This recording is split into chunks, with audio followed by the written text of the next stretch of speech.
Well, good afternoon, everyone, and welcome to the National Capital Planning Commission's March 3rd, 2022 open session. Ms. Koster, would you please take the roll call? Certainly. Commissioner Steingasser? Here. Commissioner McMahon? I'm here. Commissioner May? Commissioner May? Here. Sorry about that. That's okay. Commissioner Argo? Here.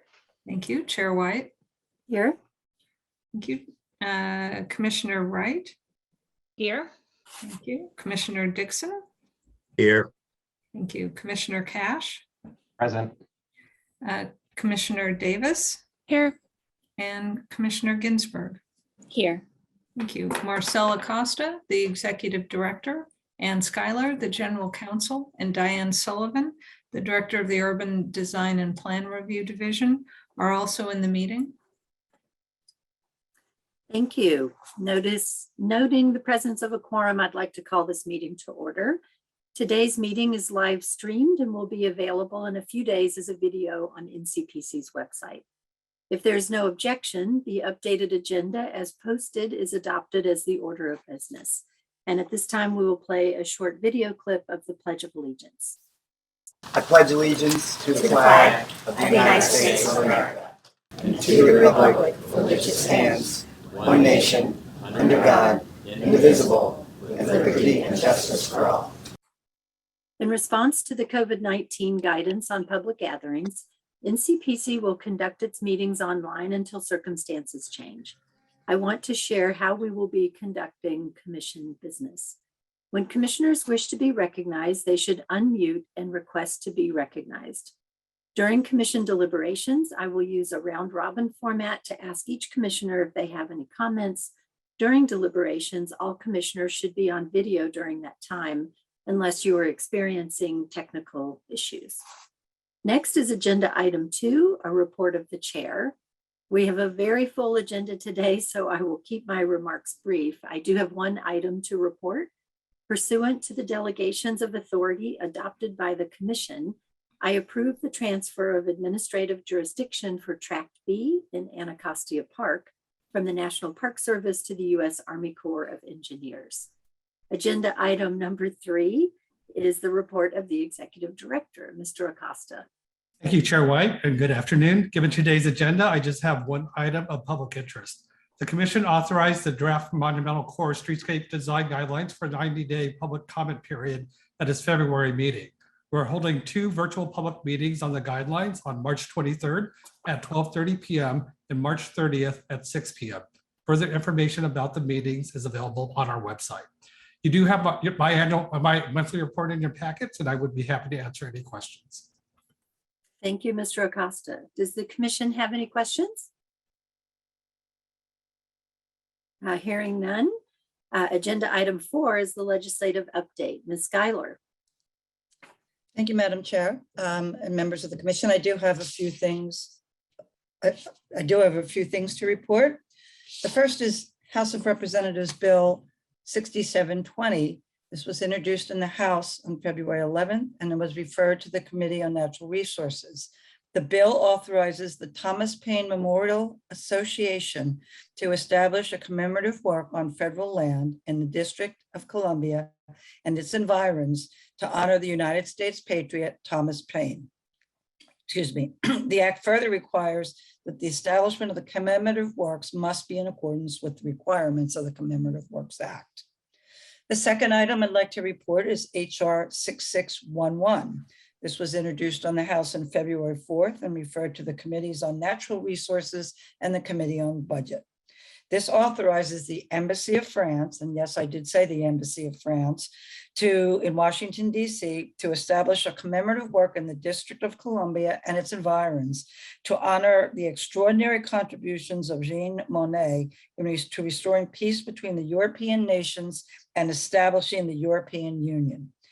The establishment of this commemorative work must be in accordance with the commemorative works. There is also a companion bill to this, to HR 661 in the Senate, and this is Senate Bill 3579, and it has the same requirements. This concludes my report. Thank you, Ms. Schuyler. Does the commission have any questions for Ms. Schuyler? I have a question. Do we know whether there's precedent in having an embassy, giving an embassy authority to establish a monument in the district or in the area that we have oversight of? That's an interesting question. I have not encountered that during my tenure with the agency. I'd be perfectly willing to go back and do some research to see if I can flesh that and answer out your question further. I can also go to the CRS as well. I'll do the same. We'll both go Okay. back to our people, see what we find. Okay, very That's good. And then we'll great. talk. Okay, it is unusual. I have to say, it did catch my attention when I I noticed think it. Peter had something. Commissioner May. It's, there is a parallel for this. I've forgotten the exact memorial, but there is something that was similar. And they're talking about something very modest. It's not going to be, a big memorial. It's more akin to a small plaque or something like that. And again, there's a precedent. I've forgotten which memorial it was, but we've had some discussions already with the embassy about this. So, as I said, not completely without precedent. Got it. Thank you. Thank you. It'll be interesting to see as you compare your notes. Thank you, Commissioner May, for that additional information. Agenda item 5 is the consent calendar.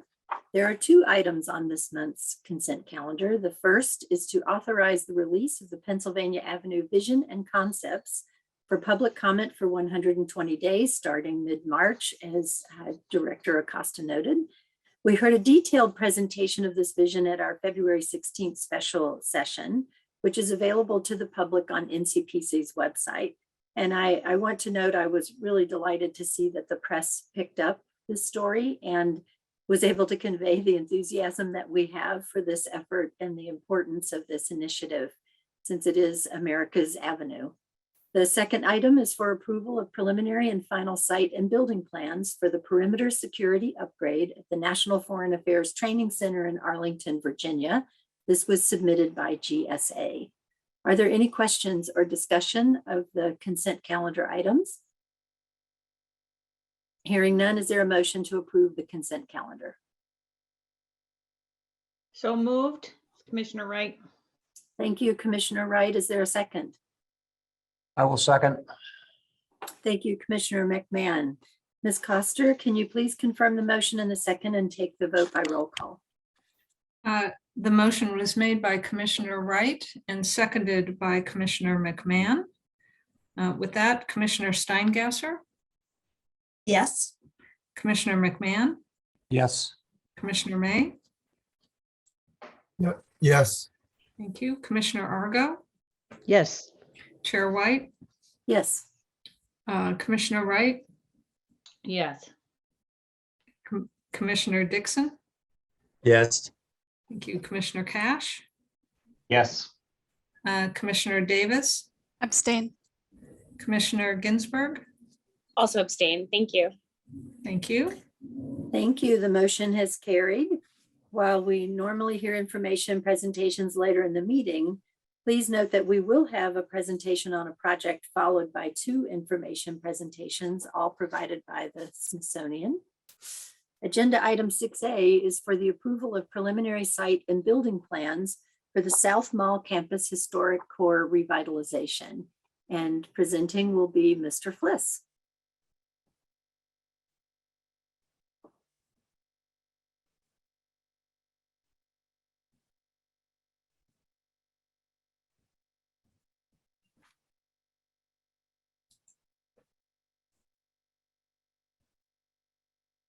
Okay, good afternoon, everybody. Want to just confirm that you can see my presentation?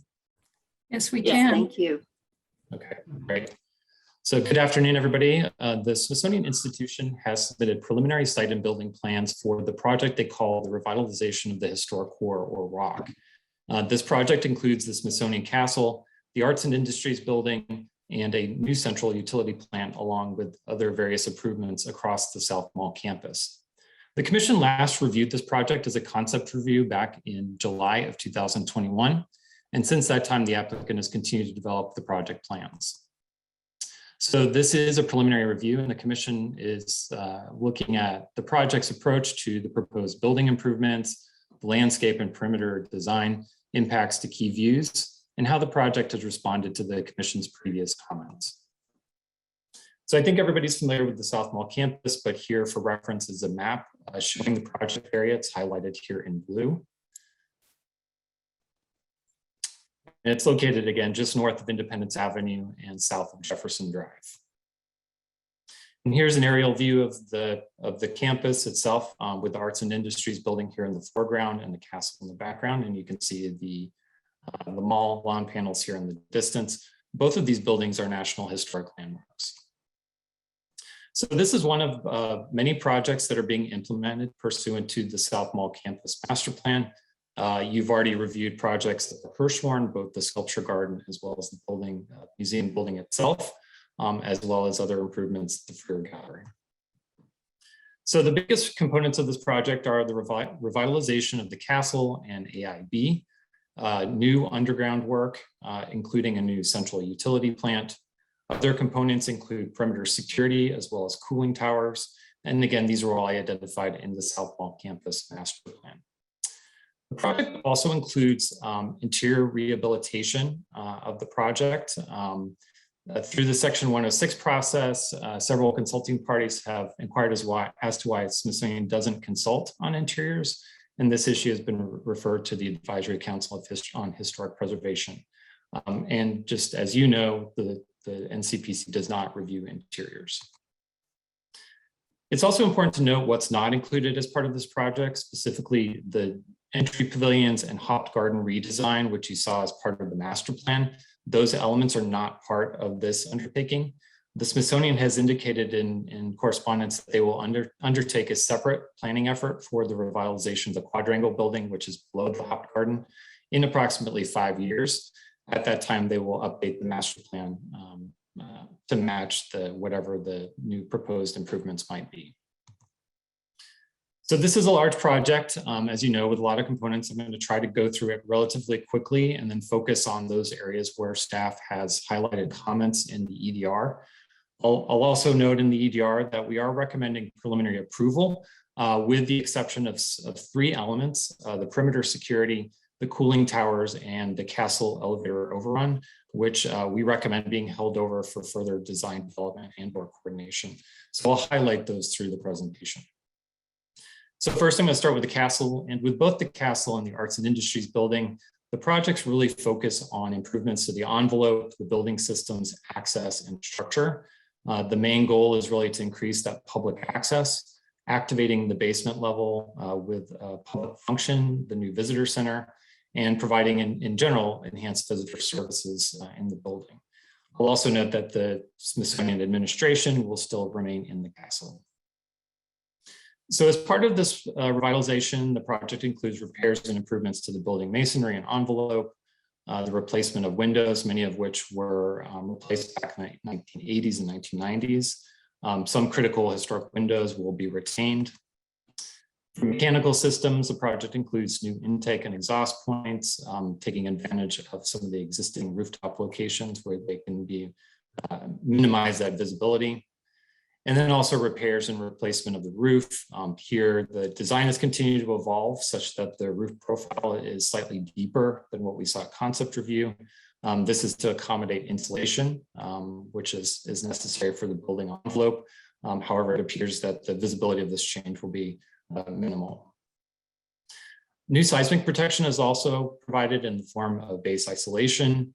This approach minimizes the need for that above grade reinforcement to the castle, resulting in less structural interior changes to the building. This will also result in a new seismic joint around the building. And essentially, this is a way to help disconnect the building from the ground in the event of movement of the earth during an earthquake. So as part of that, the existing areaways around the building will be expanded and made more regular. This will allow for new doors and windows into the expanded basement level. It will also allow for that seismic joint to be incorporated. The applicant is proposing a tiered approach to the areaways to allow for plantings to really help soften the views and help them integrate with the surrounding gardens. So here's just some examples of how the new doors will be incorporated, doors and windows, taking advantage of existing openings where possible, and this is consistent with what we saw at the concept review. The entries to the castle will be improved for increased accessibility, really looking at the ramps and the grading around the both the north and south entrances. This is again consistent with a concept review and appears relatively sensitive to the historic structures in the setting. So moving on to more significant changes, the applicant proposes to add a new pedestrian walkway or a connector at the roof of the East Range. You saw this back at the concept review.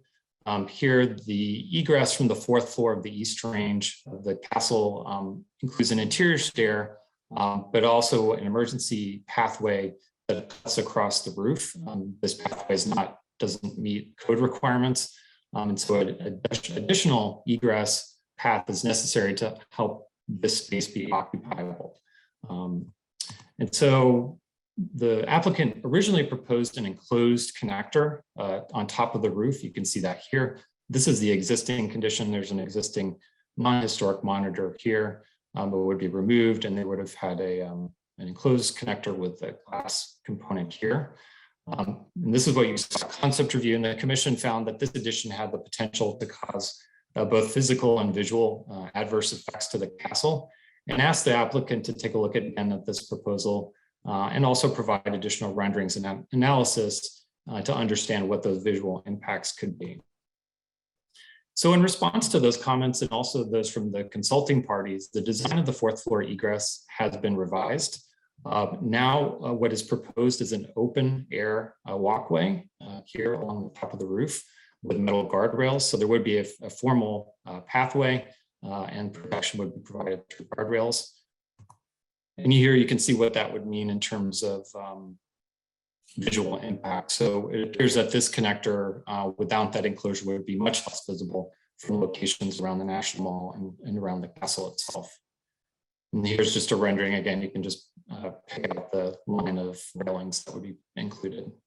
So as a result, staff does find that this revised design has responded to the commission's request to develop an egress approach that minimizes those visual impacts.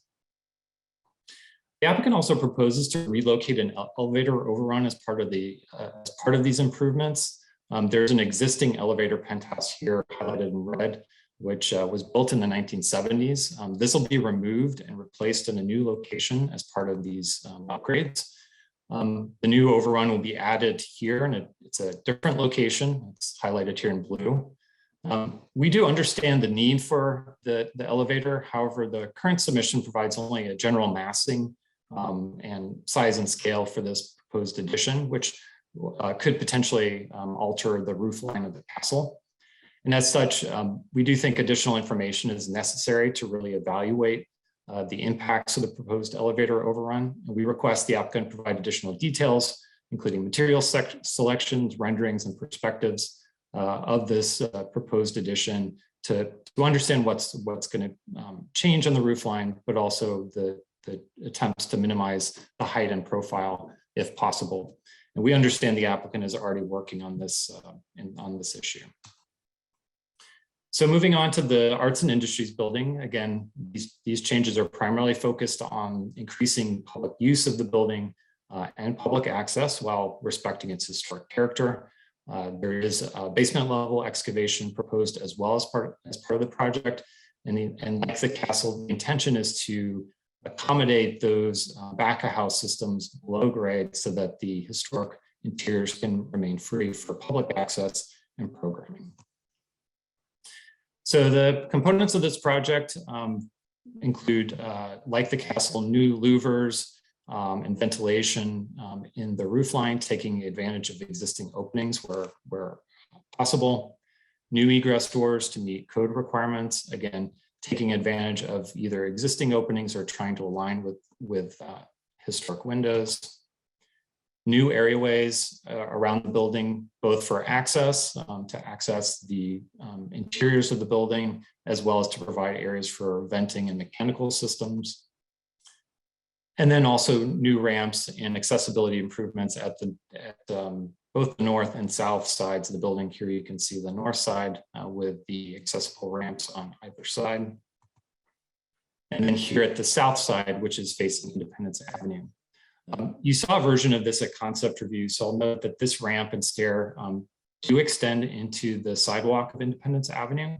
However, it has been refined to simplify and minimize the extent minimize the overall footprint while still providing that ADA or that accessible entrance because there are stairs there today. Just quickly, some other changes include an expansion of the Ripley Garden. This is accommodated through the removal of parking.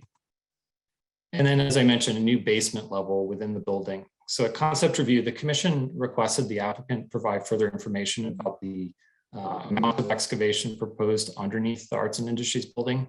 The submission does detail that the excavation for basement level will include much of the building footprint. Again, as I mentioned, this is to accommodate mechanical and sport spaces for the building while maximizing the use of those historic spaces. I'll note that there are some existing basement spaces, primarily at the corners of the building, and those will be expanded as part of this project.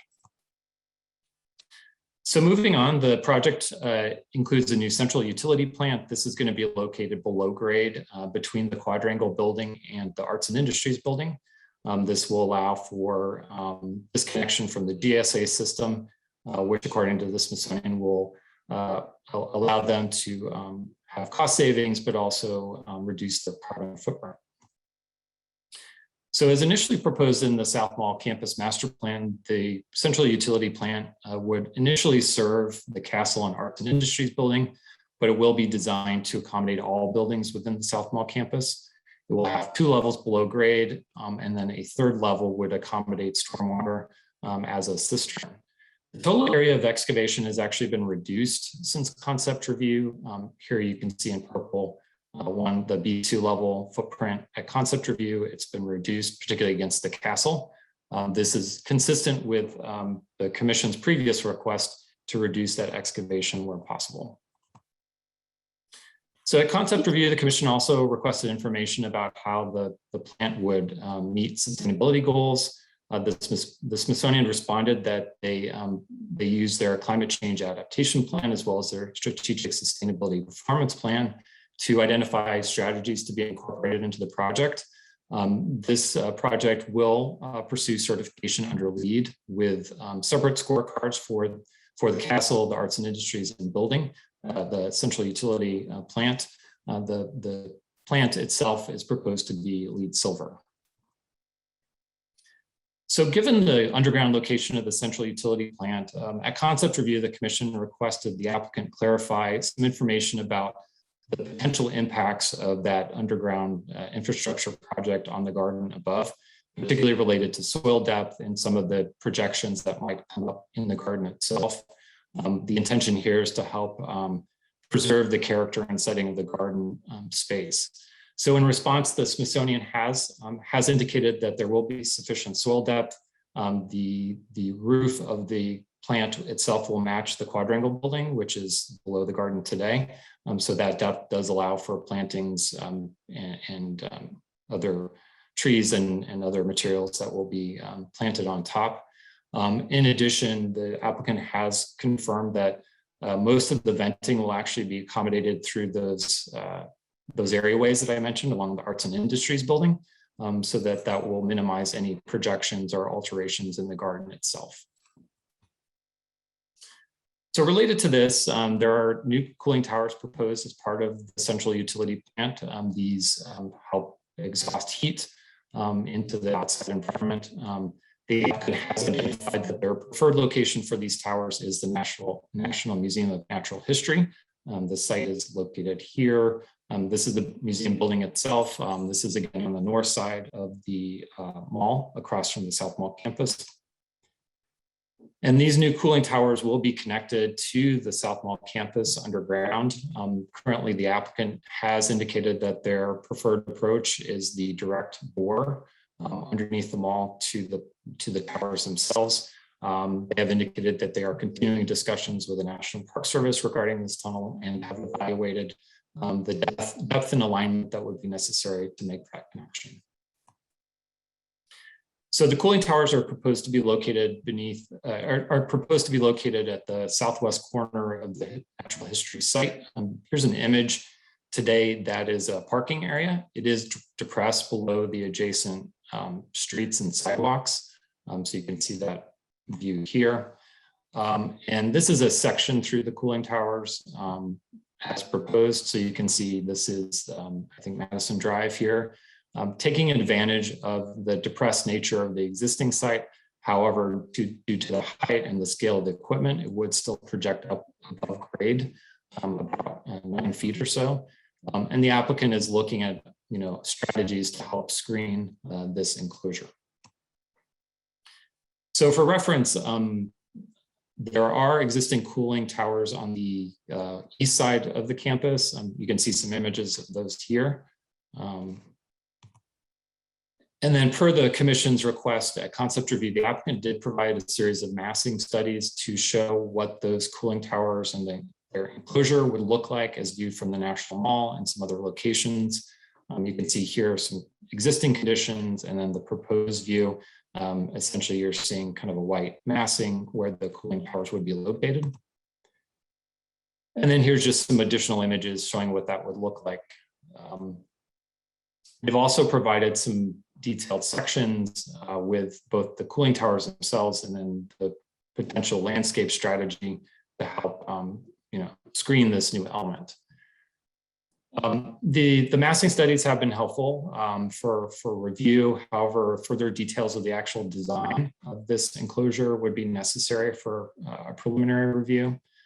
So again, while the massings are helpful, we do recommend the applicant actually submit a more detailed architectural design for the enclosures, considering strategies again to help reduce those visual impacts in coordination with the landscape approach. To help reduce, the views of the towers from the National Mall and around the site. So at this point, we're not quite sure what the material selection might be or fenestration, and these are the kinds of things that could be provided as part of the next review. Finally, I'll note that the submission does indicate that the cooling towers are proposed to be within a flood hazard area, like the existing towers. And while this doesn't necessarily preclude their location here, the applicant should further explain what the implications of the siting of this infrastructure in this location might be. And related to that, the applicant should also be coordinating further with the District Department of Energy and Environment on this particular topic. So moving on to our last section, which includes the landscape and the perimeter security. Changes to landscape are generally just to support the project, intended to be mostly minimal with an emphasis on rehabilitating the site while accommodating some of those changes around the base of each building. They will accommodate the new program elements, but the intention is to replace the existing vegetation in the spirit of the existing character. I'll also note that there are several objects and elements in the garden. Those will be coordinated as well, in particular the Downing urn, which is located in the Hop Garden now. The Smithsonian has indicated they'll be coordinated with the Park Service on the future location of that post-construction. So one of the more significant changes to the setting of the campus is the addition of new perimeter security. And this is the last big component. Perimeter security has been contemplated for the site going back to the mall-wide concept design, which was developed in 2004. The master plan also indicated the need for such improvements, with the focus really on blast and vehicle protection for the two National Historic Landmarks.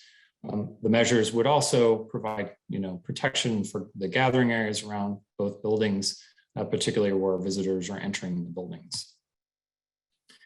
So the goal is to enhance perimeter security along both Jefferson Drive and Independence Avenue. You can see those areas highlighted here in red. This is Jefferson Drive, and this is Independence Avenue. And the project proposes to use a contextual and unified approach. This is similar to what was recommended in the 2004 concept design. A variety of security measures are proposed, including both bollards and garden walls with a variety of materials that are intended to be sympathetic to the existing site conditions. And here you can just see a range of those materials that are proposed. So along Jefferson Drive, the perimeter security will extend about 900 feet, maybe perhaps a little bit longer, going from just west of the castle, all the way to just east of the Arts and Industries building. The applicant has prepared 3 alternative designs for the section that's in front of the castle here, and then just 1 single design for the segment in front of the Arts and Industries building. I'll walk you through those here. So alternative 1 is the applicant's preferred approach, and this is for the section in front of the castle. This includes a combination of bollards and raised planters. And this is just the plan view, and I'll show you the rendering, which probably gives you more information.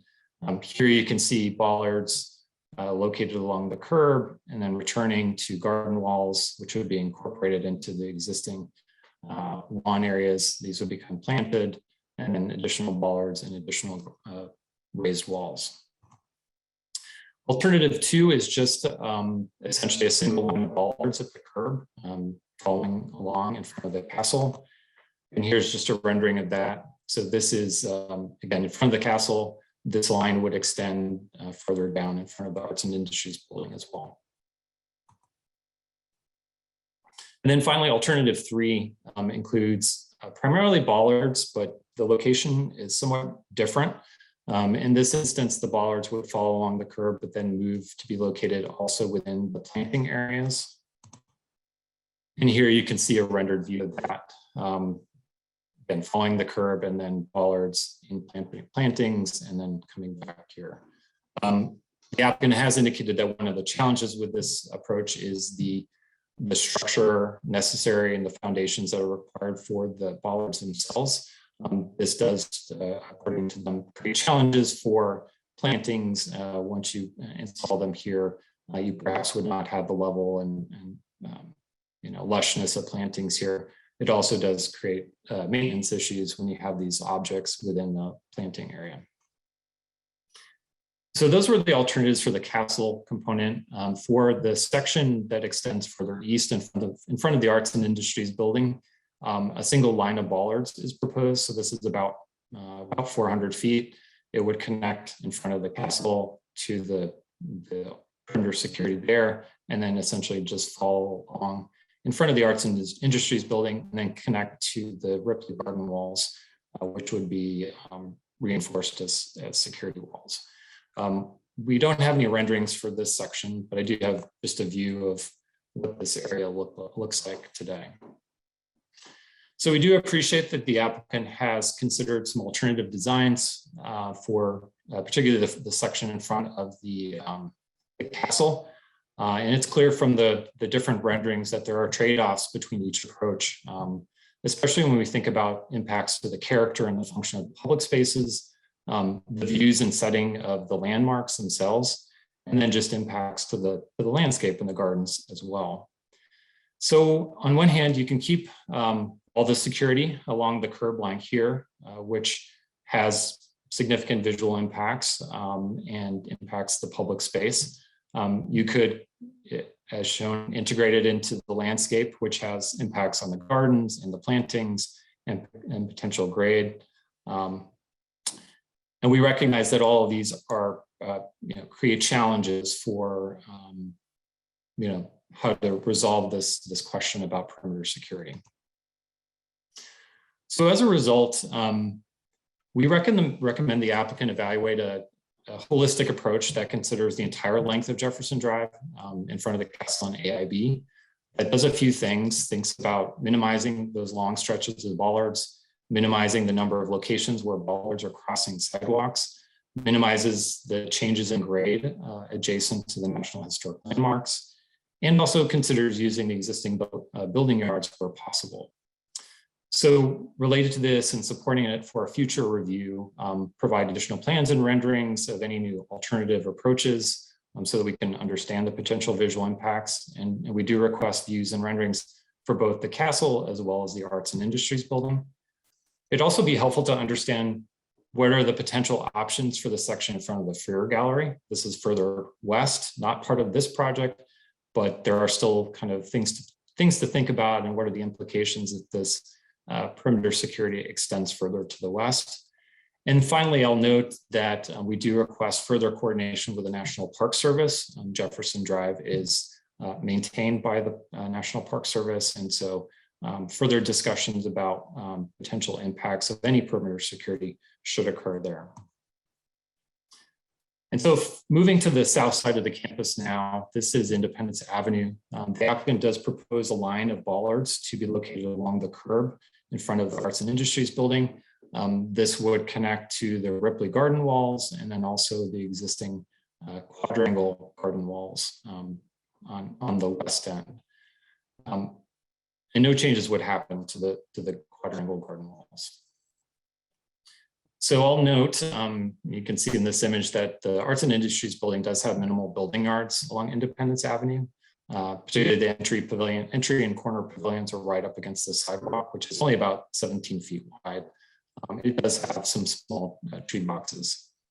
In the future, if the cross-section of Independence Avenue changes, it may allow for additional public space and other security approaches, but we do recognize that currently this area is somewhat constrained. So given that, as part of the next review, we do request that the applicant provide perspectives of the proposed bollards or perimeter security along Independence Avenue to understand what those visual impacts are, in conjunction with the accessibility improvements, which I mentioned earlier in the project, and then also show further details about how bollards would cross the sidewalk so you can understand what those pedestrian impacts will be. Further, we do request that the applicant coordinate further with DDOT regarding any proposed installations which would require their public space review and permitting. So in conclusion, as I stated early in the presentation, staff recommends the commission approve the preliminary site and building plans for the project, with the exception of those three elements: the perimeter security, cooling towers, and the castle elevator overrun, each of which does require additional design development or coordination. In the interest of time, I'm not going to go through the rest of the recommendations, which are included here, but they will be available for your review and discussion. And with that, I will now turn it over to Kevin Gover, who is the Undersecretary for Museums and Culture with the Smithsonian, for a few remarks. The design team is also available and here to help answer any questions. Thank you. Thank you, Mr. Fliss. Madam Chair, Commissioners, the revitalization of the Smithsonian's historic core, along with the creation of two new museums, the National Museum of American Latino and the Smithsonian American Women's History Museum, are priority undertakings for the Smithsonian over the next decade. As the Undersecretary for Museums and Culture, I'm working with Secretary Bunch to help guide these projects, which promise to transform our architectural legacy and how we achieve our mission to increase and diffuse knowledge in new and inclusive ways. The Smithsonian appreciates the recommendations in the preliminary design staff report presented by Mr. Fliss, as well as the Commission's previous comments on the original concept design we presented in July. Before the Commission goes into more detail on the design, I would like to note our responses to two of the report's recommendations. The first regards the recommendation on developing the design of the perimeter security around the historic core. We found that the proximity of the castle and the Arts and Industries building to streets and public sidewalks presents design challenges. We remain committed to a final design that both meets the federal security requirements and creates a welcoming and functional streetscape appropriate for the National Mall. We concur with the recommendation that this process will benefit from further coordination with the National Park Service's National Mall and Memorial Park and the District of Columbia Department of Transportation, and we are planning to conduct an interagency workshop with them soon.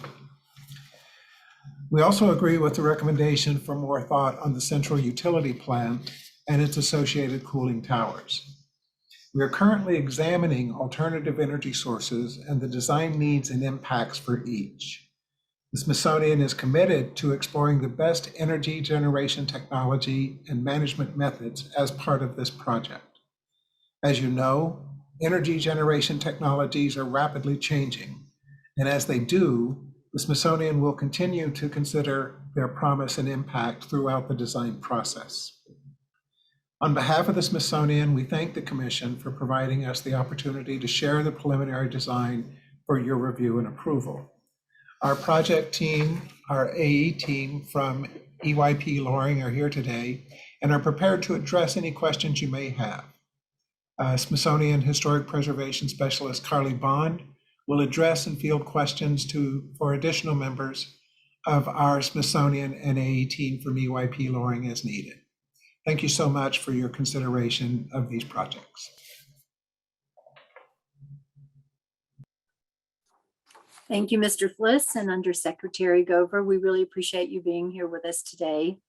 And now I'd like to ask the commissioners, do you have any questions for staff or our applicants and their consultant team? If not, we do have one person signed up to speak, Judy Scott Feldman. Please let us know when you're ready, Ms. Feldman. You are testifying on behalf of the National Mall Coalition, and you will have 5 minutes for your comments. Thank you and welcome.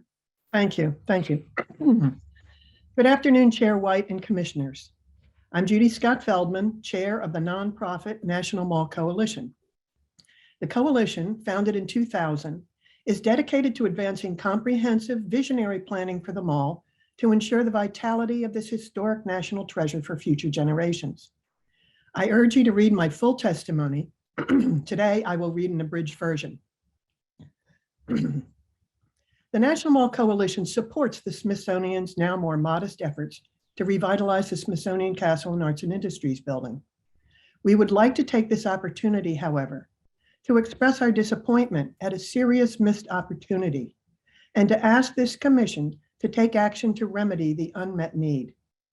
In short, the Smithsonian has failed to frame this project in the larger context of the entire National Mall, a historic and cultural resource of national importance, of which it is a part.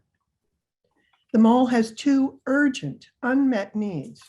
One is flood mitigation. The other is creating clean, renewable energy sources for the museums and government buildings on and surrounding the mall. The Smithsonian plan could have been an opportunity to bring all mall stewards together to create a comprehensive program for flood and clean energy needs. Instead, the Smithsonian plan calls for new heating and cooling facilities to serve its buildings, but not the larger mall ensemble. Its proposed floodwater cistern beneath the castle takes no account of the existential threat of flooding across the entire mall and Federal Triangle area. The Smithsonian will say it can only plan for mall lands under its control. Regrettably, no plan review authority, including this planning commission, has required the Smithsonian to take a comprehensive approach or to insist on collaboration among mall stewards. As a consequence, in coming years, this commission can expect to be asked to approve other piecemeal solutions for clean energy and flooding problems by GSA, National Gallery of Art, USDA, and other mall stewards, with all the associated threats to the integrity of the mall.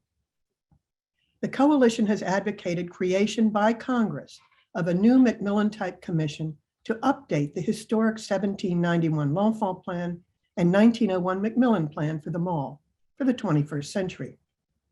This commission, as well as other mall stewards, have opposed this idea.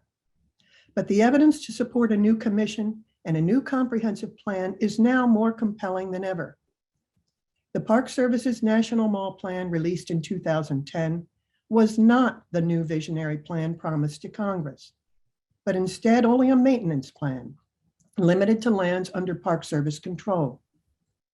The DC Silver Jackets Interagency Flood Response Team, which includes this commission, spent 3 years studying mall area flooding and ended up recommending a pumping station at 14th and Constitution Avenue. Many of us are scratching our heads. How can this be a solution when it would pump toxic stormwater runoff directly into the tidal basin and likely make the existing flooding problem at the tidal basin even worse? The commission's 7-year work on its new Pennsylvania Avenue proposal seems to ignore altogether the urgent flooding and clean energy needs. Certain conclusions are hard to deny. Each agency plans for its own needs, not for the good of the mall as a whole. When agencies do try to work together to agree on a more comprehensive solution, they end up either falling back on agency by agency priorities or compromising on solutions that are not solutions at all. or they ignore the problems altogether. But ignoring the problem is not a solution. The coalition urges this commission to support creation of a Macmillan-type commission that can update the 120-year-old Macmillan Plan to solve the flooding and clean energy problems, and also to provide new sites for the inevitable future memorials and museums. Finally, the coalition asked this commission to give the coalition an opportunity to brief this commission on our National Mall underground concept. The underground could solve both the flooding and clean energy needs in one massive infrastructure facility.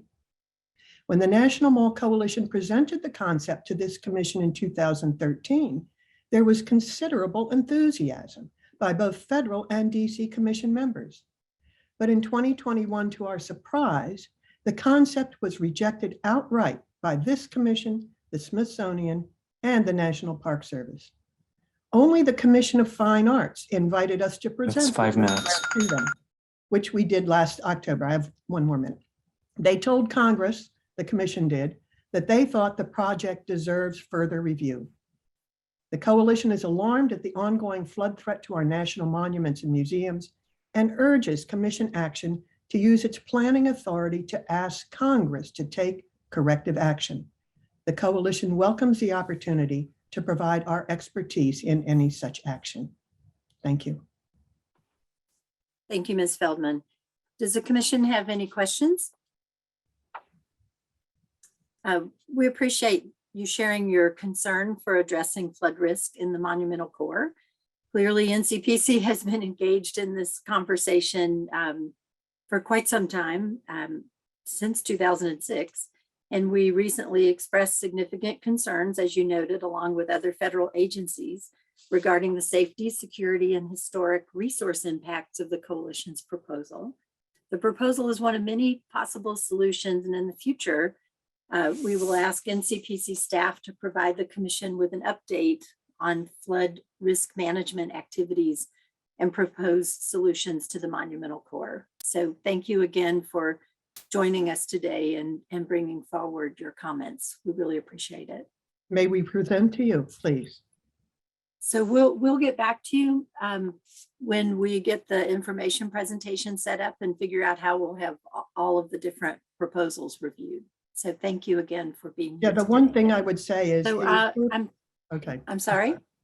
The one thing I was going to say is that the tunnels proposed by the Smithsonian have a direct impact on the future potential of the underground. So that's why we asked, there's a certain urgency to having you all review something you have never been able to see from the coalition and our architect, Arthur Cotton Moore. We'd appreciate that opportunity. Thank you. Thank you, Ms. Feldman. I will now open up to the commission for discussion on the proposal at hand today. I will start with Commissioner Cash and then go in a round robin format using our normal seating order. Please keep your webcams on during the discussion. So Commissioner Cash, thank you. Thanks so much for the presentation. There's a lot going on here. There's a lot of stuff that I would say if we were moving to approve all of these plans, but considering that we are not looking at the cooling towers, the bollards, and the controversial things here, I want to take up the time going through a lot of those concerns, because I'm sure that they will be back before us. That'll be a better time to do it. But I will just emphasize, I think some of what the witness just said, that I think the holistic planning efforts are really important. And as the work continues, especially on things like the bollards, I think that when it comes back to us, it would be very helpful to see some plans that take into account what the rest of the mall is going to look like. Because this is kind of like a little enclave where we're looking at a lot of bollards on both the Independence and the interior mall side. And I just want to make sure that the planning efforts long-term for Smithsonian properties, National Gallery of Art, for Department of Agriculture, I think that there needs to be some kind of cohesiveness there when we're looking at this. So I have a lot else to say, because we're only approving everything but the 3 pieces. But thanks so much for the presentation. It's a lot to take in, but we're sure to be back to this soon. Thank you, Commissioner Davis. Yeah, thank you so much for the presentation. I just wanted to echo Commissioner Cash and the witness. I'd be interested to hear more about the holistic planning efforts for the mall in general, but I appreciate the presentation today. that's it for me. Thanks. Thank you. Commissioner Ginsburg. Sorry, thanks for the presentation. I also have no questions. Commissioner McMahon. Hey, thanks. Good presentation. Appreciate it. The only question I've got that I guess will be discussed is in further reviews revolves, and I guess we're all going to hear about bollards. To take a look, and I certainly share the concerns of the other commissioners spoken so far of the visual appearance that bollards would do, and the need, both for within this project area of how we actually present them and mass them, but also tie them with the rest. But also, just as a question for me from a design perspective, I can't tell whether we were trying to protect just the buildings or also protect pedestrians, and I think that will affect some of the design questions going forward. That's all I have. Thanks. Thank you. Commissioner May.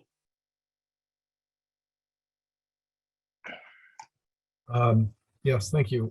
So first thing I'll say is that we support the executive director's recommendation. Our staff has been involved in a number of ways, including consultations with the National Historic Landmarks since National Park Service's role in all NHL, all projects affecting NHLs in Washington. And I think the staff is correct to hold off on the approvals of the most problematic components of security, the elevator overrun of the cooling towers. I have to say, the perimeter security thing is really very obviously problematic, and it's a whole range of things, right? I mean, it's the choice of materials for bollards. I think I have to question the use of any sort of stone-clad bollards in this circumstance, given this setting for it, and the fact that it's introducing a sort of a new architectural component that's much more pronounced than, say, just a metal bollard. And I think that things like their preferred strategy with the raised planter walls and bollards in combination. I mean, wow, maybe some of it is just the quality of the rendering, but I could not have pictured a worse rendering of that kind of concept than what they have in that image. The stone is just a complete mismatch. I understand what the intent is, but the intent is not coming across in those renderings. So, I mean, I think they really need to look very seriously at that. And I do think that we need to have some significant conversation between the Park Service and Smithsonian on how this is treated. And I do like the idea of having a more holistic approach. But I will say that for the most part, the Smithsonian museums across the mall have developed sort of customized approaches for each of those buildings. And in some cases, they're very specific and architecturally tuned to the building that is being protected, like the Air and Space Museum and their approach with that particular form of bollard. And then for American history, the use of stone, large stones in addition to other security measures. I mean, it's always been a very customized thing, and I don't know that there is really a need for sort of the uniformity, because you don't even have the uniformity of architecture amongst the buildings or the uniformity of landscape design. It's all very different when you get down into the details of the Smithsonian buildings. That being said, I think that there are certain ways in which the consistency of approach is critically important, particularly when it comes to understanding exactly what the perimeter security is designed to protect against. I think Commissioner McMahon raised the issue of, are we protecting people, are we protecting buildings? It's very hard to be thinking about protecting buildings on sidewalks when we have people all over the place and crossing those streets and in large crowds just across the street. But I think understanding and making clear what the intention is, I think is very important. So I support that, at least in terms of the approach to the threat. let's see. I will, back in July, I did have significant questions about base isolation and that approach. And I remain very concerned about all of that excavation under these historic buildings. It's tremendously expensive and fraught. And I won't repeat all the comments that I made back then, but this is, I'm not raising this because I think that the Smithsonian should take a different approach, but just that the utmost care is necessary in undertaking something like this. It's fraught. Digging large holes next to buildings is bad enough. Digging them under buildings is just really, really, really fraught. So I've said that word too many times. So I'm going to stop talking now and turn things over to, I guess, Commissioner Argos. Thank you. Thank you, Commissioner May. I inadvertently skipped over Commissioner Steingasser. So if we could come back to you, Commissioner, and do you want to share any comments or questions? Yes, I Sorry. do. Thank you. I definitely want to associate myself with all the comments stated so far, especially about the security elements. And I appreciate Undersecretary Grover's, concurrence with the staff report and the level of detail. And I appreciate the struggle and strain of these buildings and their location right up against the public ways. So I do look forward to additional study and review of those elements coming back. Yeah, that's all. Thank you. Thank you. And again, apologies for I'm skipping sorry. over. One other thing. Sure. There was a study that was being led by NCPC a lot for Independence Avenue, and I was just wondering if we could get an update on where that study is. I think it was being led by NCPC, but I think DDOT, District Department of Transportation, was also involved. Is that Director Acosta Yeah. or Mr. Fliss, do you want to speak to that and just give us a Sure. brief update on where that is? Sure, I can provide some update. Yes, that study has started, and NCPC is collaborating with the district on looking at Independence Avenue.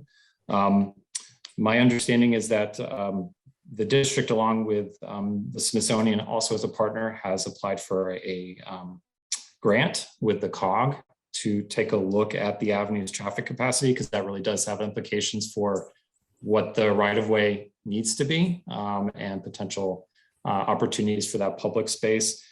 So hopefully we will hear back on that grant sometime later this spring, and hopefully kick off sometime in the fall. So seems like an exciting opportunity to collaborate on this opportunity. Thank you. That's exactly what I was thinking. And when I was talking to my colleagues at the District Department of Transportation, that's had the same feeling that the timing was right to be in coordination with the security elements of this particular plan. Thank you.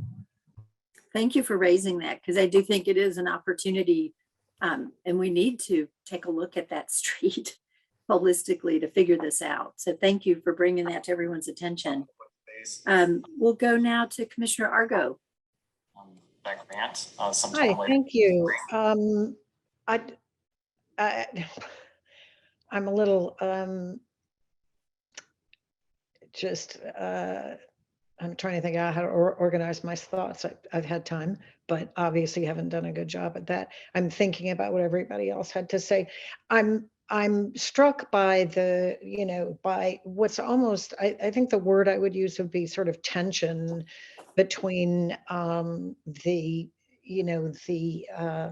need for the kind of security that we clearly need at these iconic locations, and the critical element of design, and how we, I don't want to say fumble, but how we fumble around trying to figure out those, the best strategies for accommodating those, those two important things. So I think the importance of a holistic approach that we've heard along Jefferson Drive and a consistency of approach is probably one of the most important things that we need to pay attention to.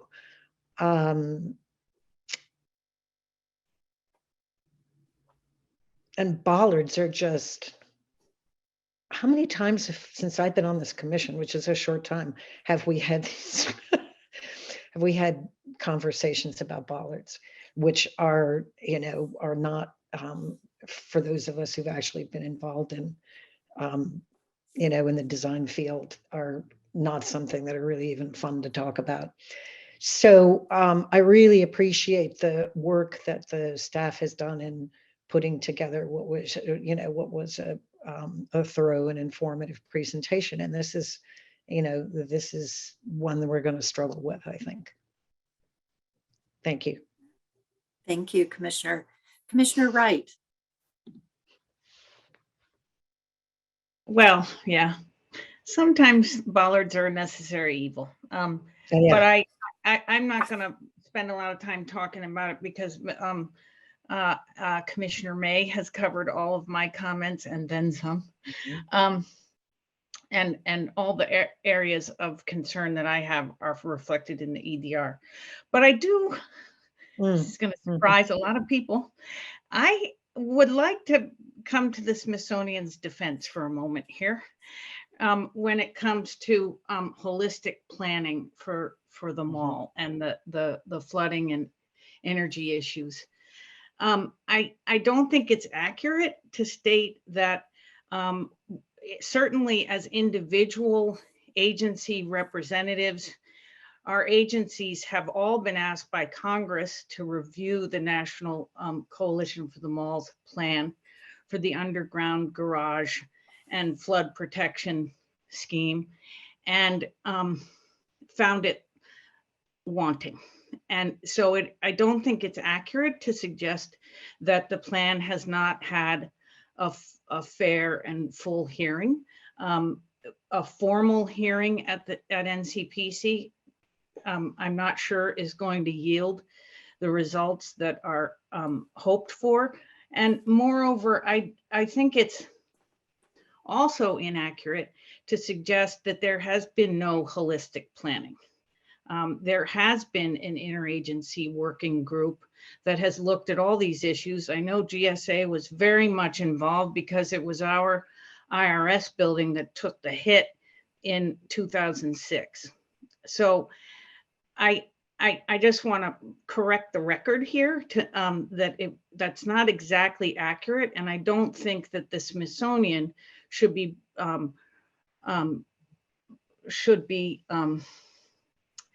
used as an example of the federal failure to plan. I don't think that's quite fair.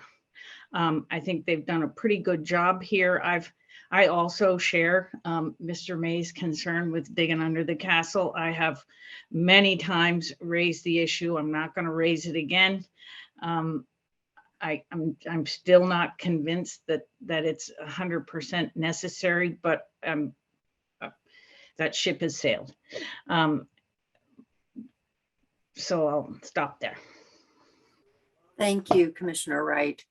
Commissioner Dixon. Yes, I just have maybe two comments. First, I got to talk about ballots. People know me on the commission for many years. I've been asking that where they can be functional, something functional rather than just the ballot approach. I'm not sure this would be a place this could be done, but if possible, something that's useful rather than just a ballot. Secondly, I would like to get a clarification from the witness as to what her last point was, if I can ask, Madam Chair. Sure.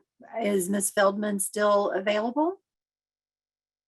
It may just take us a moment. We will. Actually, she's no longer on the call. She must have left. Okay. Well. So Commissioner Dixon, we can always follow up. Yes, I want to be clear as to what she asked for and whether we can in any way work with that. Thank you very much. Thank you. Oh, you're welcome. Well, thank you all for the thoughtful comments and noting this healthy tension, if you will, between finding a balance for historic preservation of these very iconic sites and having public space function, and particularly the balance of protecting buildings and pedestrians and achieving design that works. And I really appreciate the work that the staff has done with the Smithsonian. And it is exciting to see things being implemented and the function of restoring these historic landmarks is really so important. So I appreciate the recommendations that highlight the importance of getting the perimeter security right, as you all have expressed very eloquently.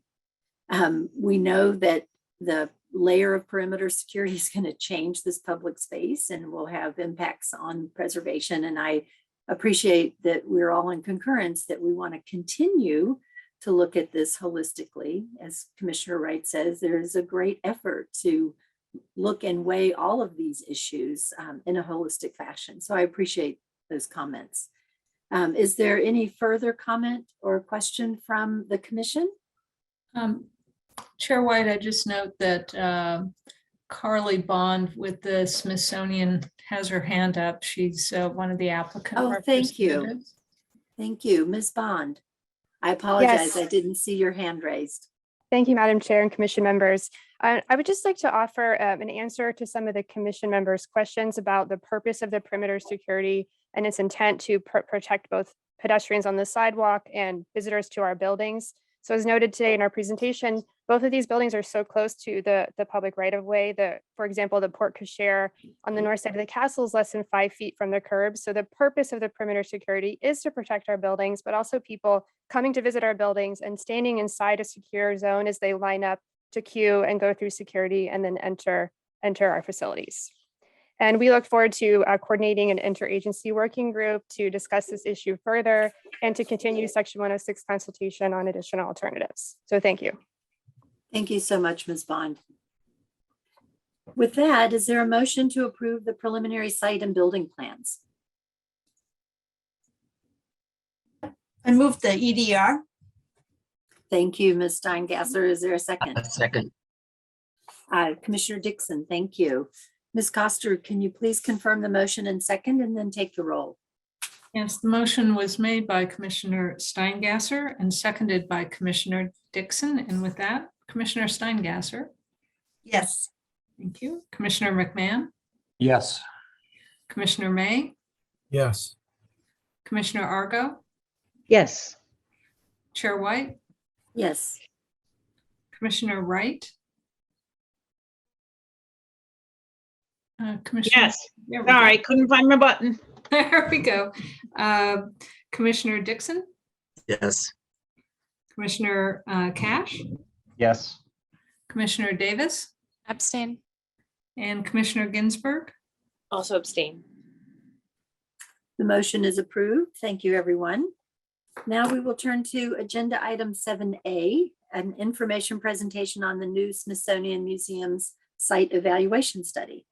Commissioners will recall that we heard an information presentation several months ago as the study was starting, and I know we're eager to hear an update on this very important effort. So, Mr. Fliss. Thank you again. So this is, again, an information presentation to provide an update on the Smithsonian site evaluation process for two new museums, the National Museum of the American Latino and the American Women's History Museum. The study will cover both museums and will occur concurrently through the rest of this year.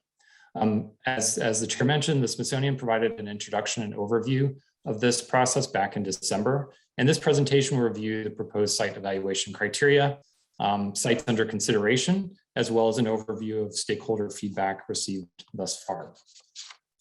So just as a reminder, the legislation provides that the Smithsonian Institution Board of Regents designate the sites for the museums within 2 years, which is by December of this year, and that the Smithsonian consult with various agencies and entities, among which includes the chair of the National Capital Planning Commission. The Board of Regents, as I mentioned, will consult. And as a result, NCPC has an advisory role in this process. Following the site selection and transfer, if applicable, of any lands to the Smithsonian, NCPC will have approval authority over the site and building plans for the museums. So based on the first information presentation and our continued coordination with the Smithsonian staff, we've identified a few initial comments for consideration as this process moves forward. First, it's likely that the study will be relevant for the siting of future museums, even those not yet contemplated or under consideration today. As such, we support fully evaluating all of the sites on the short list. Some sites may not be viable for these two museums, but they may be contenders in the future. So it may be helpful to think about the feasibility of these sites in terms of the short and medium term versus the long term. Second, we found that the evaluation criteria are generally appropriate and thorough. They do capture the range of factors that should be considered, though we do have one suggestion that the environmental considerations be reflected in the potential for building reuse, particularly thinking about issues like embodied carbon and energy efficiency. And then finally, we do appreciate that the compatibility with NCPC plans is reflected in the criteria. NCPC plans can help guide the placement of museums and help frame the future vision of areas around the National Mall. And while we acknowledge that existing conditions are important, the transformative opportunities of sites around the monumental core should also be considered. So related to this, many of the potential sites that you saw back in December are identified in NCPC plans, ranging from the Legacy Plan to the Museums and Memorials Master Plan, as well as the Monumental Core Framework Plan. These documents work to create a vision and a setting for new memorials and museums around the National Mall, transform federal precincts, and provide opportunities for vibrant and sustainable places to visit, live, and work, all while creating connections between the National Mall, downtown, and the waterfront. Most recently, the Southwest Eco District Plan and the Pennsylvania Avenue Initiative, which you're well familiar with, highlight the transformative opportunities and opportunities underway in two areas adjacent to the National Mall, and I've highlighted them here on this plan. These areas capture, again, many of the sites that you saw in December, and these sites could serve as catalysts for future change. As you know, Pennsylvania Avenue is symbolic and has a strong civic identity. And the Southwest Eco District has already seen significant change, including the new Spy Museum, the Museum of the Bible, and the Wharf redevelopment. As such, all these areas should continue to be evaluated for future museums. So with that as our background, I will now turn it over again to Mr. Kevin Gover with the Smithsonian for some introductory remarks before they turn it over to the consultant team. Thank you.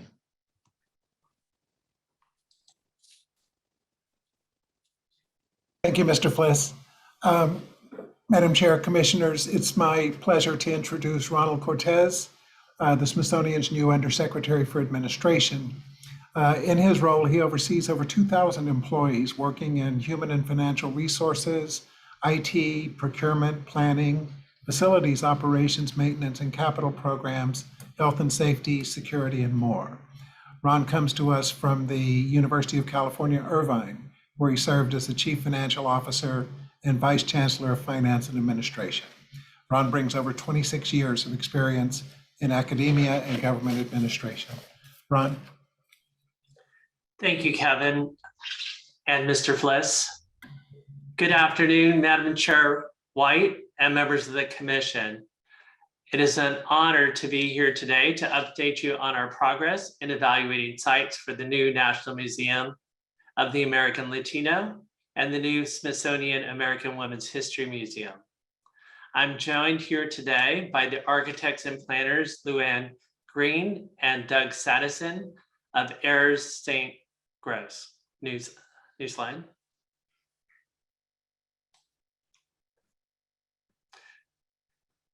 We are basically have two phases to the project, and we're coming to the end of our first phase, So far, we have brought together stakeholders from each of the museums, held 9 focus group sessions to gain early insights from our constituents as to the constituents about what their priorities of the criteria and the programming for each of the museums.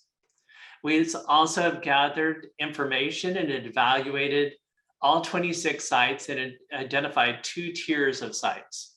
Tier 1 sites are more promising and require more evaluation. Tier 2 sites are those that are less likely to meet the museum's needs, having fatal flaws, including some of those that are now undergoing development, no longer available, and similar types of issues. We've also been able to refine our evaluation criteria, begin weighting of these criteria in order to begin a soft type of ranking of these different sites. And we advanced our study to look at the feasibility of the Smithsonian Arts and Industry building, looking at the feasibility and some options in having it be a future museum site. Next slide. Now we're entering into more of in between phase 1 and phase 2. We'll be reaching out to leadership of agencies with jurisdictions over the site to discuss acquisition potential. Those findings will assist us in ranking of our sites and determining the difficulty of acquisition, etc. We'll be identifying a smaller group of sites to analyze greater depth. We continue to our stakeholder outreach for each museum with our national surveys, which should begin in this month. And we'll refine the planning level program for use in test fit studies to refine our site evaluation. It is now my pleasure to introduce Luann Green, architect and planner and president of Air St. Croix, and her colleague Doug Sadison to present our progress to date. Luann. Great, wonderful. Thank you, Ron. And good afternoon, everyone.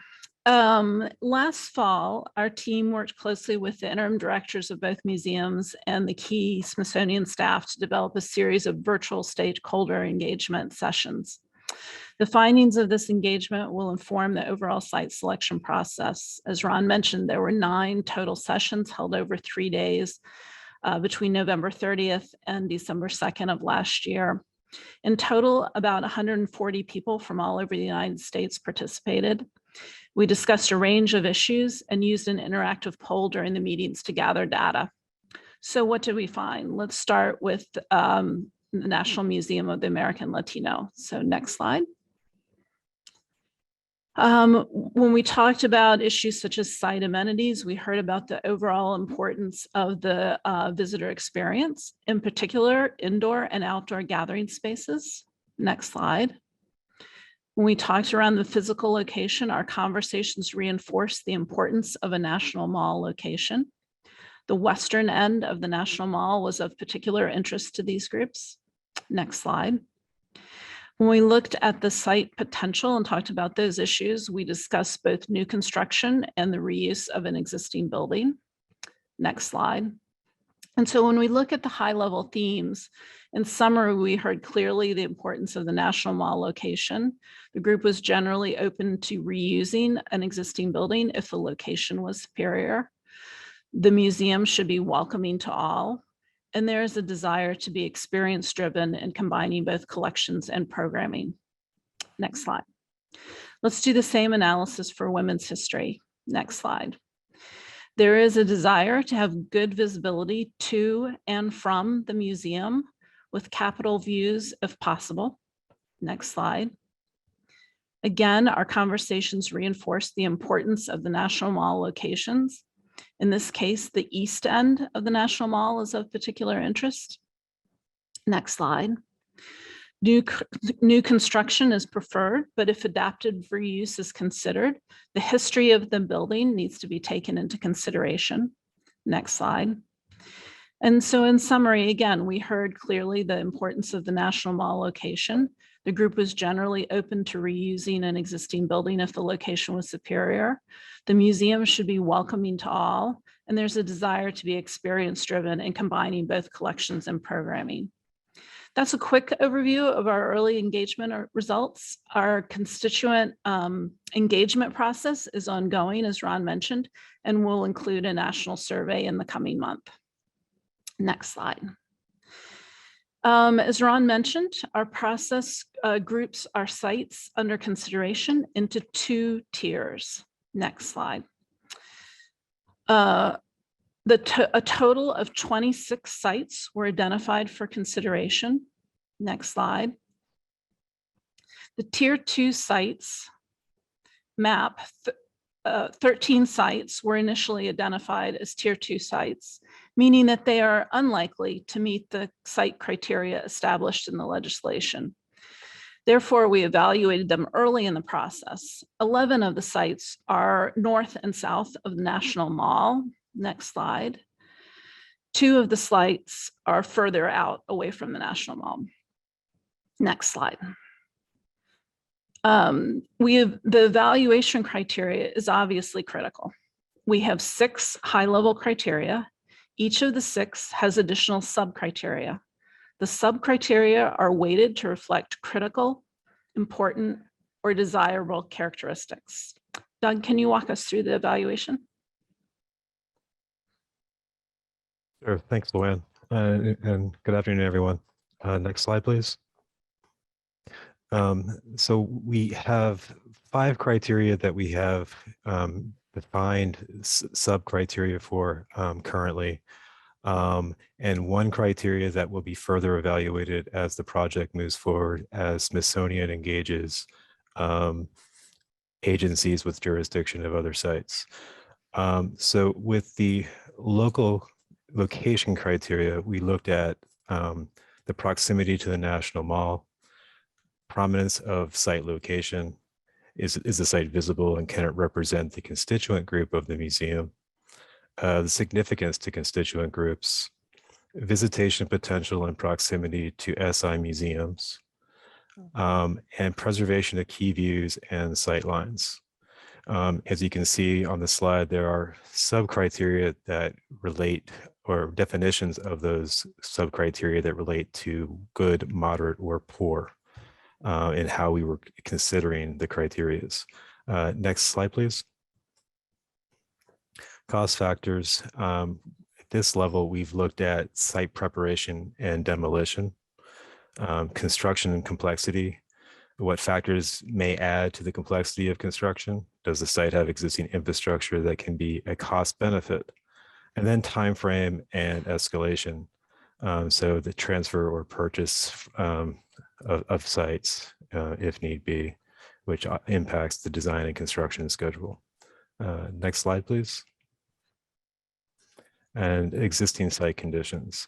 So the total and buildable acreage a site accommodate, the building area on that site to fit the required program, the opportunity for outdoor program capacity, and can the site accommodate outdoor programming in Smithsonian gardens that support the museum's missions, and then security and risk assessment, conditions that require the museum to increase the level of security above other sites. Next slide, please. Continuing on with existing site conditions, opportunity for architectural expression. Can the architecture express the museum's identity or mission? Potential for interior design flexibility. Opportunity for sustainable design and climate resiliency was also started to be considered. And this was also starting to take into account things such as climate, carbon impact and such. And is the site compatible with NCPC, DC, or National Park Service plans? Next slide, please. And then transportation. So service access and loading. Can the site accommodate Smithsonian or District of Columbia requirements? Access to public transit infrastructure and the proximity to the site. The walkability. Is the site nearby other Smithsonian museums, landmarks, and amenities? Tour bus drop-off potential for large groups. Next slide, please.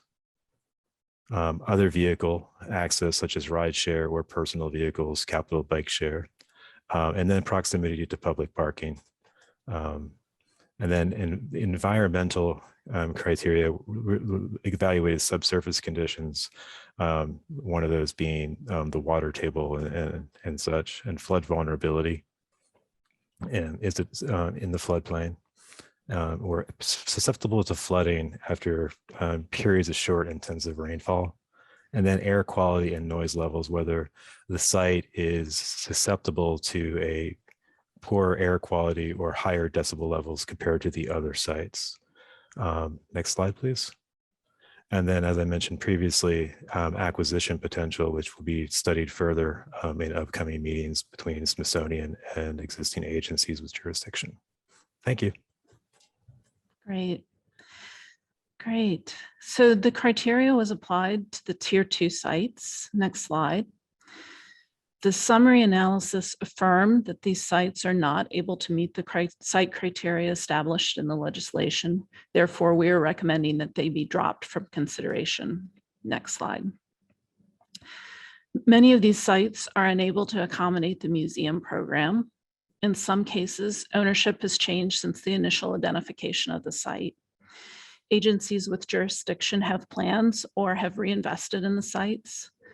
One of the original 13 tier 2 sites was recently moved up to tier 1 status during the process. So you will see a reference to the Bureau of Printing and Engraving print annex, which is returning to the GSA surplus status in the future.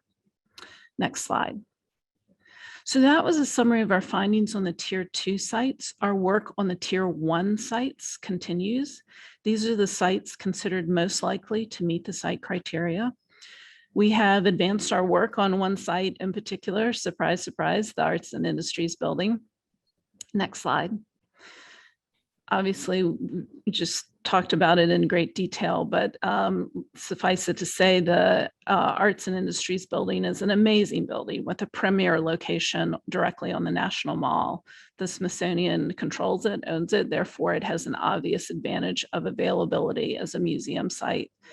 The AIB is a historic treasure, but it has limitations as a museum, and we'd like to walk through the why of that. Why is that a challenge? Next slide.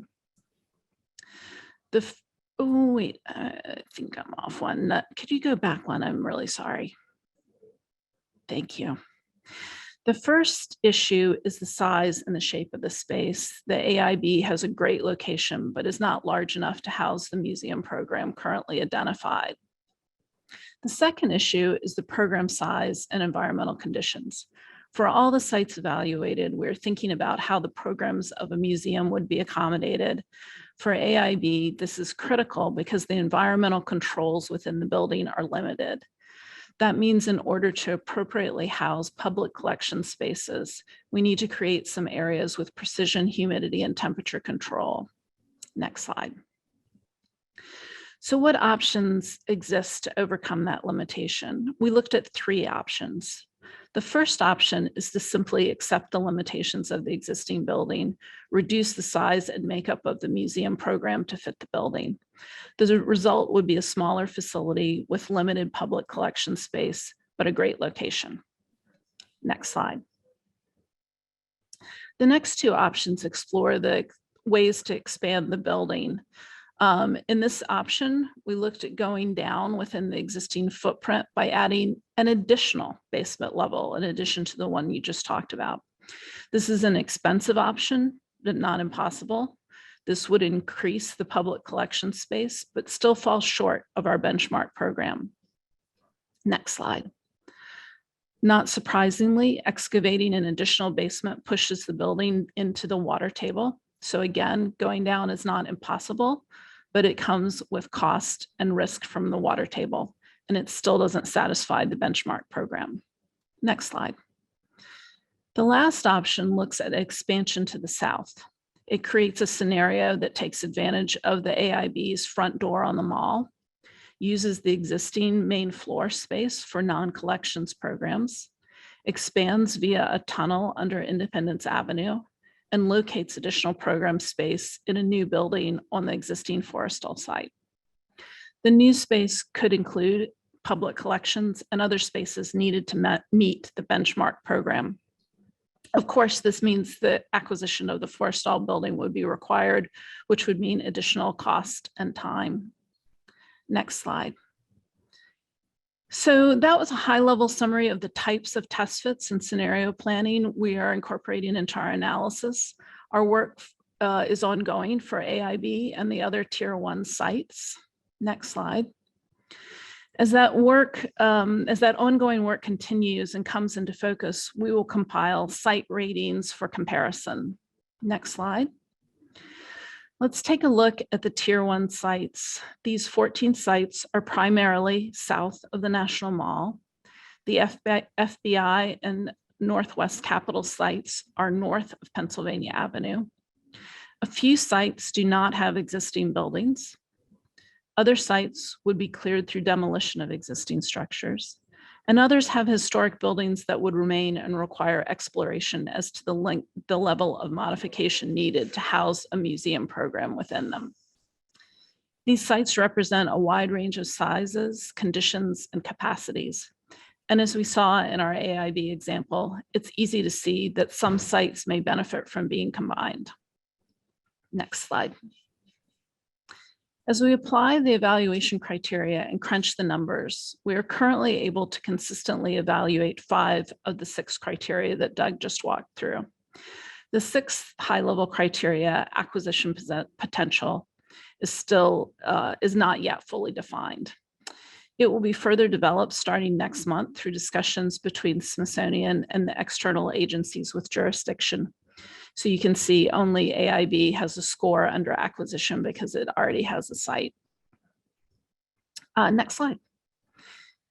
Here's a detailed review, early detailed review of the Arts and Industries building, just as an example of what we'll be working on next, what we're up against next. Next slide. So our next steps are to finalize our phase 1 report. In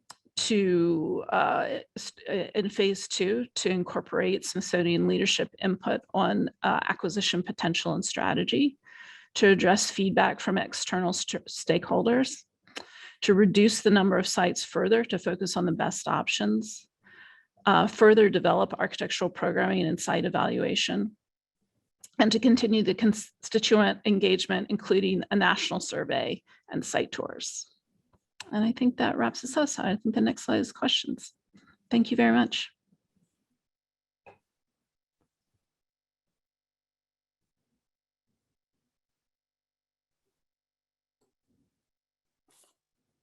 Well, thank you. Thank you, Mr. Fliss, Undersecretary Gover, Undersecretary Cortez, and Ms. Green, and Mr. Sadison for such a comprehensive presentation. Do the commissioners have any questions? Hearing no questions, I will now open it up. Oh, excuse me. Is there a question? Hello, Commissioner May. Sorry, there was a very quick reference to the Bureau of Engraving and Printing, and I was wondering if what was said about that one and why it was eliminated could be repeated, because it seemed like a pretty promising site.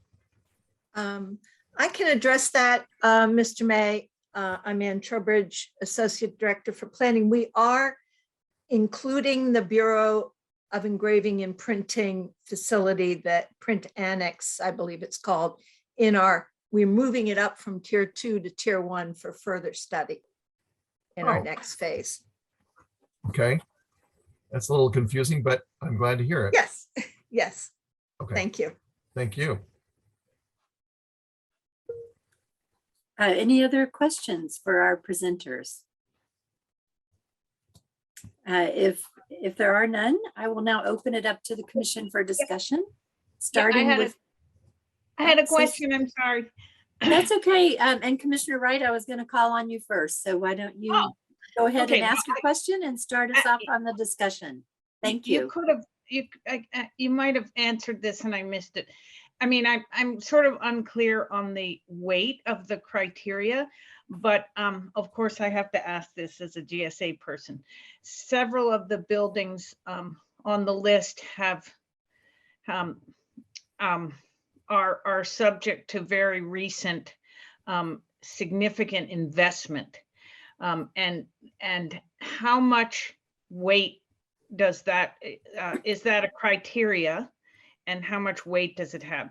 For example, I see that you've, that the regional office building has been bumped to a, off the list or bumped down on the list. And I suspect that's in part because it's the subject of a great deal of investment currently for occupancy by another federal agency. How much does this matter? I can speak to that. We will, Commissioner Wright, be taking that into account and discussing that in conversations with the senior leadership of the Smithsonian and agencies with jurisdiction. We've learned a bit from the staff we've contacted that you helped us connect with regarding which ones are consolidating and renovating. And certainly in terms of the total cost to the Smithsonian and to the taxpayer, relocating an agency that's just renovated its space is an added cost that needs to be noted. I mean, right. So you're going to hear that on a number of sites. The Yates building included was that was a total building renovation for the Forest Service. Oh gosh, I've lost track of time in COVID, but it's not, it's certainly, it's been in my tenure. So, and maybe 2014-ish, the whole building. So I obviously relocation of an occupied facility isn't going to be cheap, but compounding that by recent significant investment, I hope will be weighed in the process, if just for the total cost, because that's not insignificant. Some of it is on the books and hasn't been, so, you know, an investment in design is one thing. An investment in design and construction and complete renovation that's already been done is another. And I just wanted to raise that as an issue. Yes, Under thank you. Secretary Cort, oh, I'm sorry, Ann. Under Secretary Cortez, I see you have your hand raised. Yes, and Commissioner Wright, I want to assure you that is actually being looked at, as Ann mentioned, in the area of cost. And also there's another criteria there that you may see is acquisition potential, which is also another factor which gives us the flexibility to look at those kind of issues. So for example, the AIB would be a much easier one to acquire since we already own that one, right? And then the levels of difficulty, that sort of impacts the site as well. So a site can be really good, but the difficulty of acquisition and what you just mentioned is a very important point that would impact that criteria. And Ms. Trowbridge, I didn't mean to cut you off. Did you have something more you wanted to add? No, Undersecretary Cortez covered our information there. Thank you. Great, thank you. So Commissioner Wright, any further comments you want to share on the presentation? No, I mean, I've been paying attention to this as we go, so I won't take up the commission's time. Thank you. Commissioner Dixon.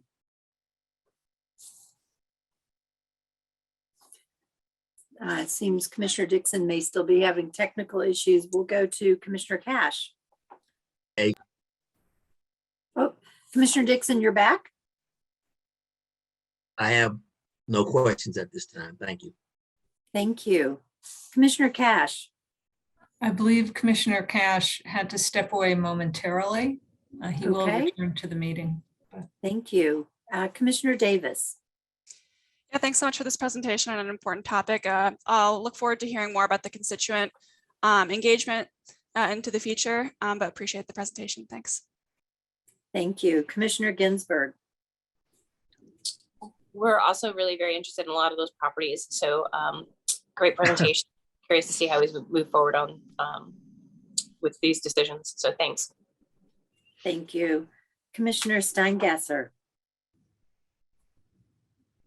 Yes, I also want to acknowledge a great presentation that was very helpful.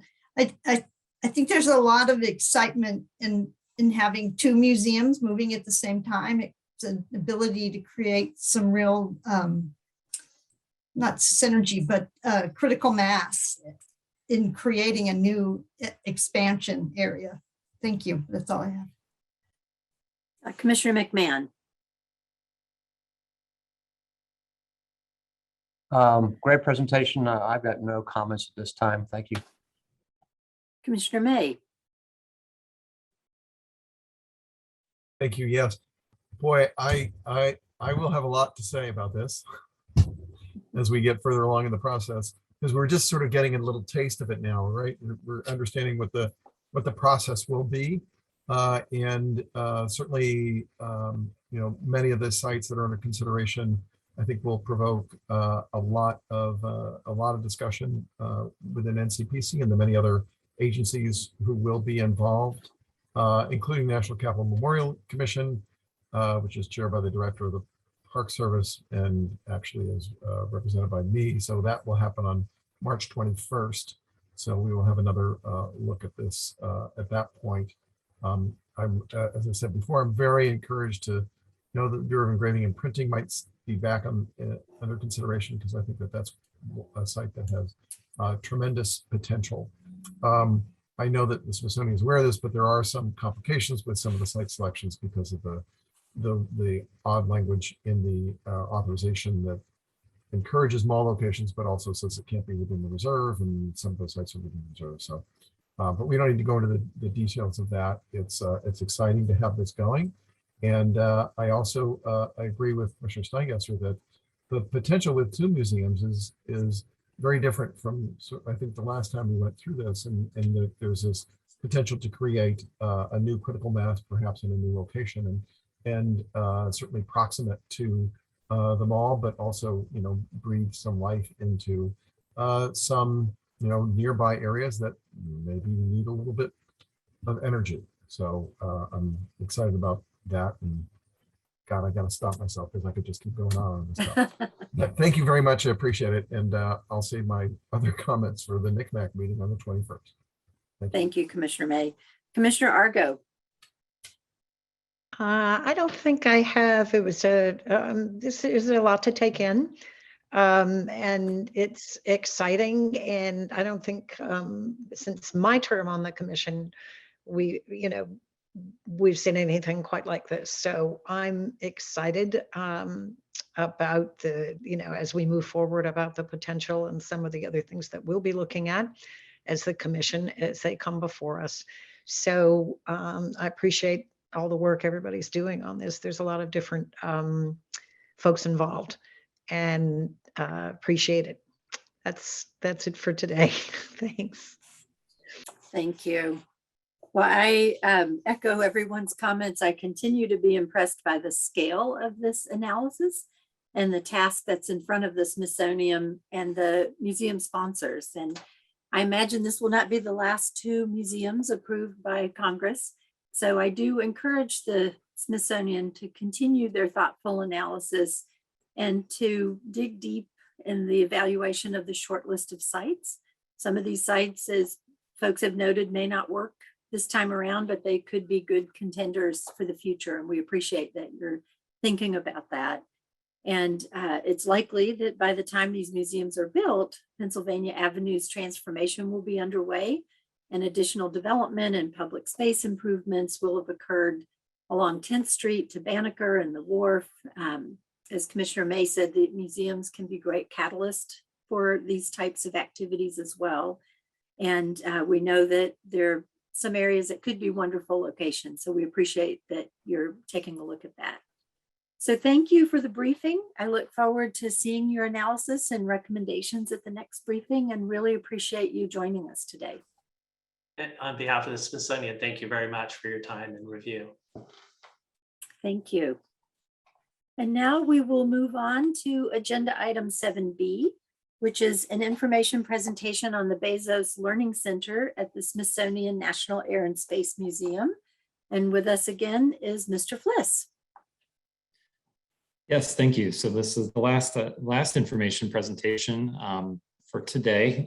This is another presentation from the Smithsonian regarding an upcoming project called the Bezos Learning Center, which will be located at the Smithsonian's National Air and Space Museum. The Smithsonian did receive a donation from Jeff Bezos to establish the center within the Smithsonian, and it will be housed in a new facility to be constructed on the east side of the museum. It will feature programs and activities related to innovation and careers in science, technology, engineering, arts, and mathematics. The purpose of today's presentation is to provide the Commission with an overview of the project. So just for reference, and I think everybody is familiar with the Air and Space Museum located on the National Mall, just north of Independence Avenue. You can see the main building highlighted here. And then this is the site of the proposed center. This is a restaurant addition, which was constructed separately from the main building. And then here you can see a view of the addition in the foreground, the main museum building in the background, just for context. So the Smithsonian is going to be advancing the demolition of the restaurant addition prior to replacement. NCPC doesn't review demolitions, but will review the new structure when it's designed. The Smithsonian started a consultation on a project for this site back in 2020, initially looking at whether this addition could be repurposed. They also have completed a study and determined that the structure was not historically eligible. I'll note that you have received some correspondence regarding the Section 106 process, which is in your package today. So with that, I'm going to turn it over to Carly Bond, who is a historic preservation specialist with the Smithsonian, who's going to kick off their presentation. Thank you. Thank you, Mr. Fliss, and good afternoon again, Madam Chair and Commission members. My name is Carly Bond, Historic Preservation Specialist with Smithsonian Facilities, and we're sharing with you today an exciting update on the plans for the east end of the National Air and Space Museum, the National Mall building. While this part of the site is not part of the current construction project, our long-range plan for air and space that we briefed the Commission on many years ago will be realized by this phase project, which includes the demolition of the restaurant addition, as Matt just said, and the design and future construction of the Bezos Learning Center. Next slide, please.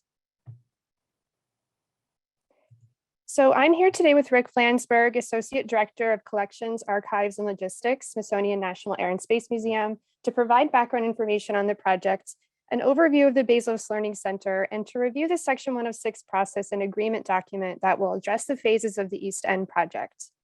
Next slide, please. The National Air and Space Museum opened to the public in 1976 as part of the nation's bicentennial celebrations, with an important connection for this project to be completed in 2026, the nation's 250th anniversary. Air and Space is a modernist style building designed by Gio Obata of Helmuth Obata and Casaubon. Air and Space is considered a significant historic building designed without precedent to house a nationally important collection of artifacts documenting the history of flight and space travel. Air and Space is a contributing element of the National Mall Historic District and is eligible for individual listing in the National Register of Historic Places. Next slide, please. A glass enclosed restaurant pavilion addition was also designed by Obata and constructed in 1988 at the east end of Air and Space. The restaurant addition replaced the original interior public dining facility that was on the museum's third floor, and the restaurant ceased operation in 2017. The next slide, please. So Air and Space is currently under construction for a project titled the Air and Space Revitalization, which replaces the building's exterior stone and glass cladding and constructs a security vestibule addition on the north side of the museum. This project was approved by NCPC in April of 2018, and the Smithsonian has conducted construction in 2 phases. The first phase, the west end, will open to the public in the fall of this year. And the second phase, the east end, will start construction this year and will close to the public in the spring of 2022. And so the entire museum will reopen to the public in 2025. The revitalization project did not include changes to the restaurant addition, aside from recladding its vestibule connection to the museum building. The revitalization project does include alterations to the east terrace, including the installation of concrete pavers, recladding the planter site walls, and landscaping. Next slide, please. So these images depict the east end of the Air and Space Building and the restaurant addition, which is elevated above the grade of 4th Street Southwest. After careful evaluation, the restaurant addition was determined non-contributing to the historic significance of Air and Space, and we'll discuss these findings in detail later in today's presentation.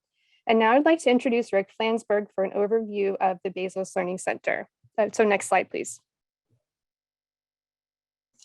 Thank you, Carly. And thank you, Madam Chair, the Commission, Mr. Fliss, for time today on your busy agenda. As noted, my name is Rick Flansburgh, and I'm an Associate Director at the National Air and Space Museum. I'm pleased to provide a brief introduction to the Bezos Learning Center this afternoon. We've conceived of the Bezos Learning Center as a nexus where creativity, problem solving, and innovation take place, linking learners and educators to the unparalleled collection of the National Air and Space Museum and its unique location on the National Mall.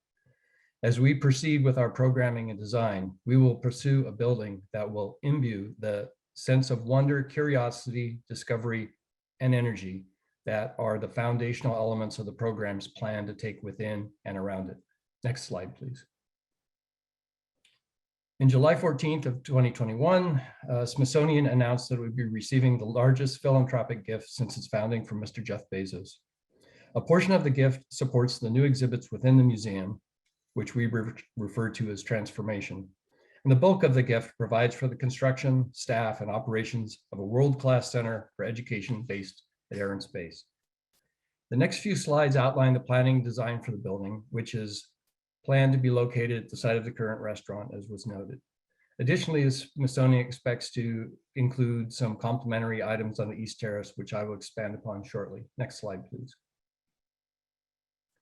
We had initially conceived of an education center in our 2013 Air and Space Master Plan. This visionary addition was beyond our ability to pursue at the time. We plan to take this opportunity to make some improvements to our loading dock in the basement, replace the aging and problematic restaurant, and pursue a permanent solution to our popular observatory. Next slide, please. This list captures the major projects that we plan to pursue in support of the Learning Center.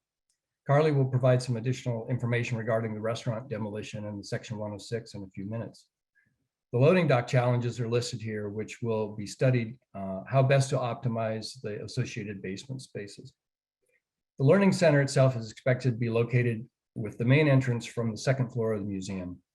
We believe that the functions of the center will require 2 floors and will include a terrace. Lastly, we plan to replace our popular temporary observatory and support that with an astronomy park. Next slide, please. Over the next few months, we will begin a thorough review and refinement of the spaces needed to support the programs in the Learning Center, their adjacencies, and the integration with the museum and various supporting functions. We have begun the process of identifying an architectural design team. A full and open solicitation was issued in January, and we recently received the initial submissions for review. We will identify a short list of the highly qualified firms and invite them to submit a design concept and participate in the 2nd phase of the selection process. We will concurrently solicit for restaurant vendors. We intend for them to participate with us in the design process. Lastly, we plan to utilize a construction methodology that will allow the contractor to participate in finalizing the design and to pursue some early construction packages, such as site utilities and the like. As I turn the presentation back over to Carly, I note in closing that the new Bezos Learning Center will be a pan-institutional resource that will be overseen by the NASM Director and NASM Associate Director for Education and Visitor Experience. A primary focus of its programs will be to reach traditionally underserved communities in Washington, D.C. and across the nation, both at the site of the new facility and virtually, as the center will employ the latest technological resources and developments available for student and educator engagement. Thanks again for your time. Next slide, please.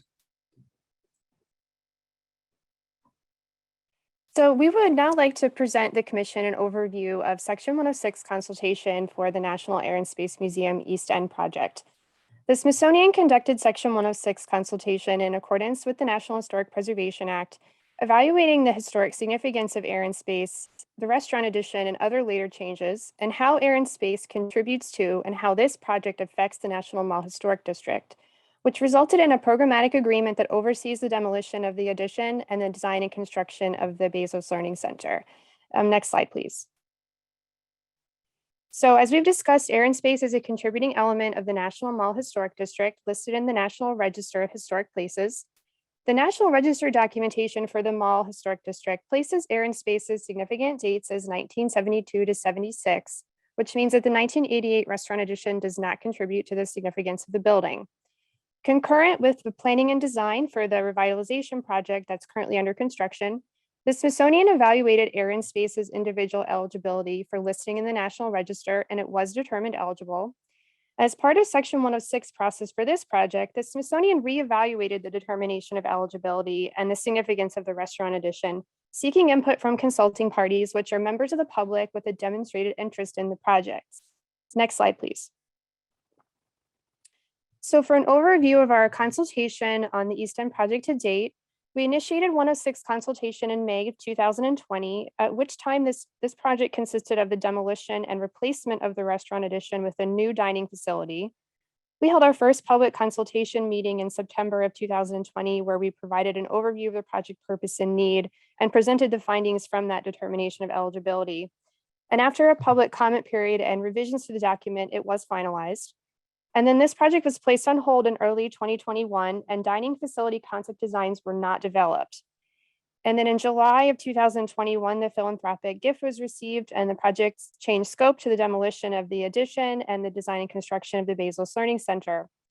We held our second public consultation meeting on October 19th, 2021 to review the new direction of the project and a draft assessment of effects on historic resources report with a determination that the demolition of the restaurant addition has an adverse effect on historic properties. And we'll review this determination later in today's presentation. And then in December of 2021, the Smithsonian Institution, the DC State Historic Preservation Office, and the National Capital Planning Commission drafted a programmatic agreement for this project, which was reviewed by consulting parties in February of 2022. And we expect for the programmatic agreement to be executed this month. Next slide, please. So the purpose of the determination of eligibility is to evaluate air and space's individual eligibility for listing in the National Register. Air and space is eligible under National Register criteria A, C, and criteria consideration G, with a period of significance of 1976, which was the year the museum was completed.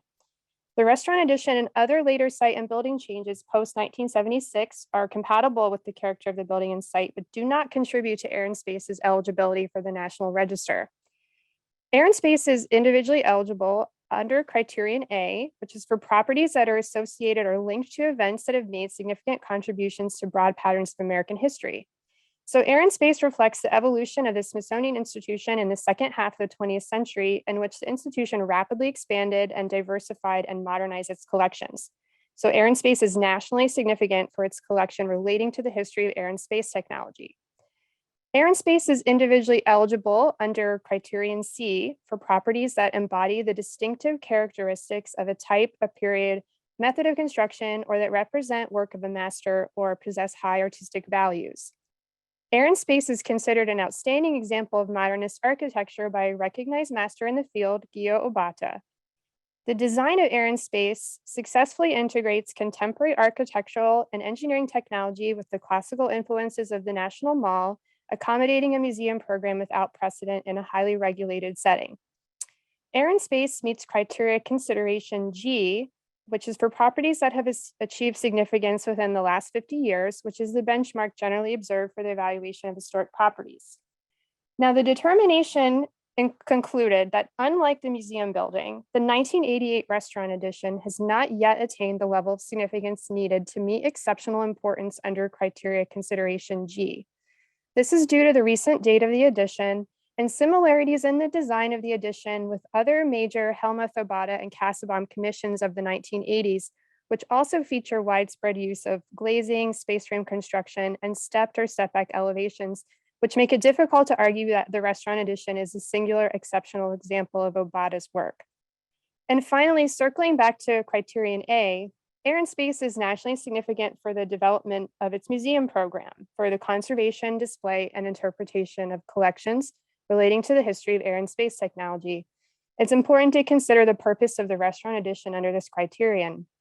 The restaurant addition has a separate function outside the mission of the museum and the Smithsonian for the increase and diffusion of knowledge, and its development is not an expansion of the exhibitions and programs for which Air and Space is eligible.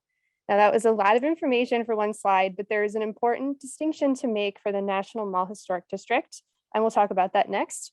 And so Air and Space is a contributing element of the mall, but only under criterion A for the period 1791 to the present. So next slide, please. It's important to note that during section 1 of 6 consultation, consideration was given to the retention of the restaurant addition and the alterations that would be needed to correct building deficiencies. The restaurant addition does not meet required blast criteria or structural codes, and it has deficient mechanical systems that harm collections, with functional inefficiencies resulting from excessive solar heat gain inside the structure that make its mezzanine level unusable. The existing restaurant addition is also undersized and cannot accommodate the required program square footage of the Bezos Learning Center without major modifications, which have to house the Bezos Empowering Educators Program and the Bezos Science and Technology Innovation Challenges. Next slide, please. So during consultation, the Smithsonian completed an assessment of effects on historic resources, which analyzes the effects of the project on historic properties. The National Mall is nationally significant under criterion A, which is for properties associated with broad patterns of American history in the areas of entertainment and recreation, ethnic heritage, politics and government, education, and social history for the period 1791 to the present. The National Mall is the location of the legislative and executive branches of government, the location of political and social demonstrations and presidential inaugurations, and the location of continuing recreation through museum and memorial visitation. The contributing buildings, sites, structures, and objects within add to the historic associations and values for which the National Mall Historic District is significant. So the Smithsonian's buildings, National Gallery buildings, and other federal buildings form the boundaries of the main gathering space of the National Mall, with roof lines and the monumental building masses forming the backdrop for the mall's associations with criterion A. So the demolition of the restaurant addition changes the National Mall setting and results in an adverse effect on historic resources. This unique period of significance of 1791 to the present means that new structures, such as the Bezos Learning Center, have to be designed and constructed to immediately contribute to the historic district and the National Mall setting. Next slide, please. The National Mall Historic District contains views and visual relationships that contribute to the significance of the National Mall. The location of air and space is noted with the blue rectangle on this aerial image, and the significant views and vistas are noted with yellow arrows. And these include reciprocal views east and west between the Washington Monument and the Capitol, and north-south vistas. The 6th Street and 4th Street vistas are connected with air and space. The restaurant addition is directly visible within the 4th Street vista, as shown in the photograph at the lower right of this slide, and the demolition of the addition has an adverse effect on this vista setting. Next slide, please.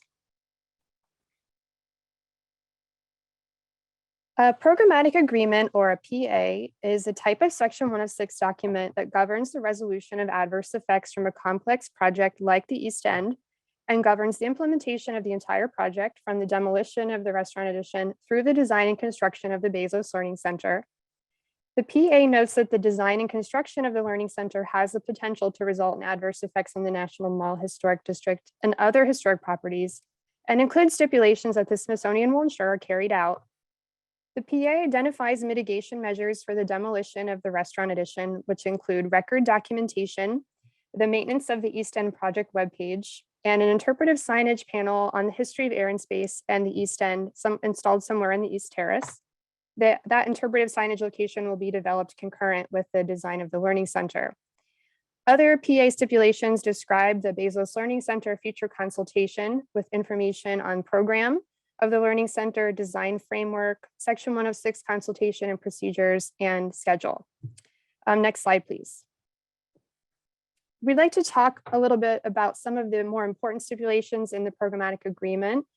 So starting with the Bezos Learning Center parameters, including that the Bezos Learning Center will be housed in a new building addition at the east end of Air and Space. The Learning Center addition will propose a comparable footprint to the existing restaurant addition, which is based on site limitations from the loading dock, grade changes, and other items on the East Terrace. The Learning Center program requires a total of 50,000 square feet, anticipated to be housed in 2 levels above a ground floor restaurant space. The restaurant space will be accessed through the ground floor of the museum, and the Learning Center will be accessed through a connection at the 2nd floor of the museum.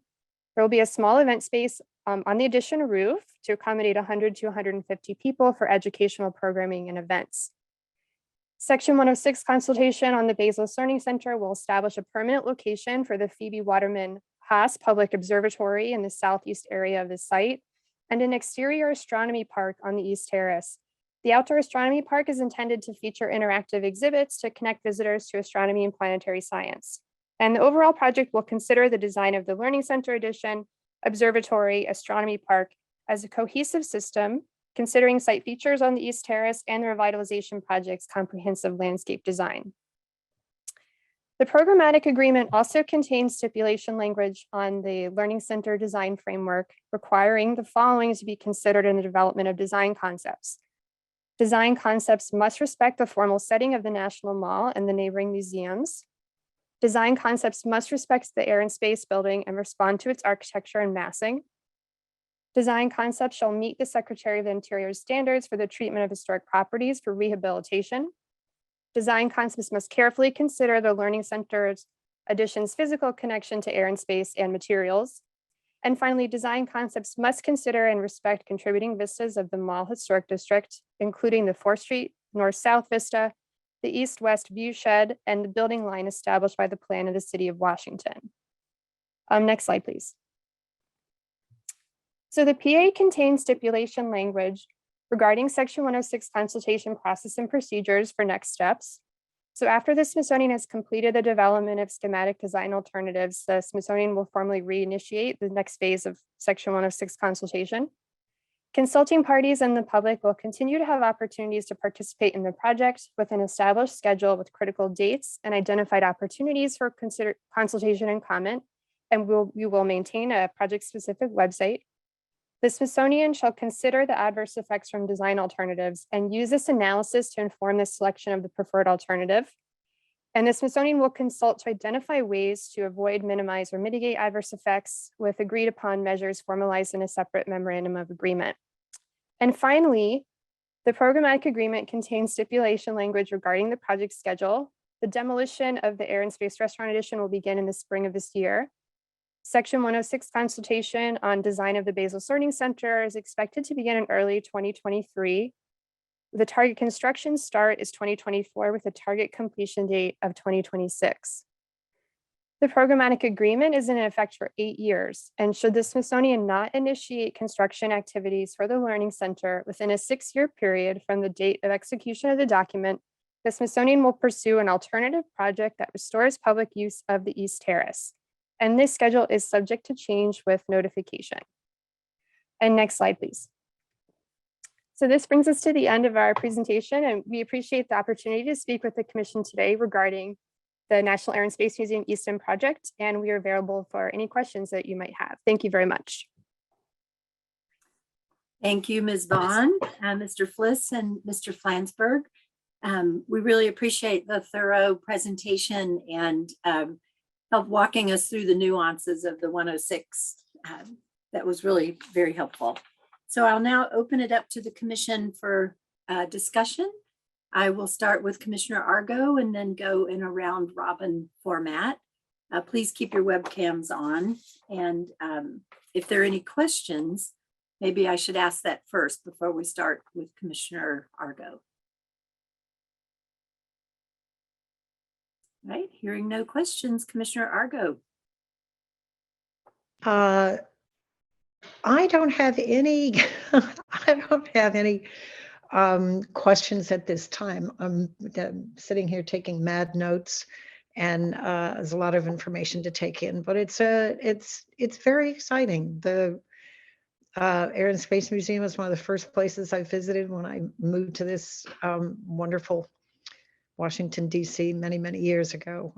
It's exciting to see the opportunity that this presents. Can't think of anything better than a learning center to make this available, the museum available in a, in an educational way.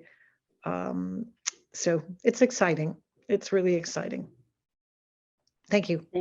Thank you. Commissioner Wright. Well, I guess I do have a question because this is a consultation process that I have not been following. And I now I wonder if I should have, because that was a pretty thorough, long presentation. So I Yeah. have to ask, so I can infer, I think we can infer from that there was some pushback. And I guess I'd like just to ask, could you give us a very quick and dirty summary of what the resistance was about? I mean, I guess because I don't, it never occurred to me to follow the consultation because I didn't anticipate a big brouhaha about this. Commissioner Wright, would you like Mr. Fliss to take a stab at that?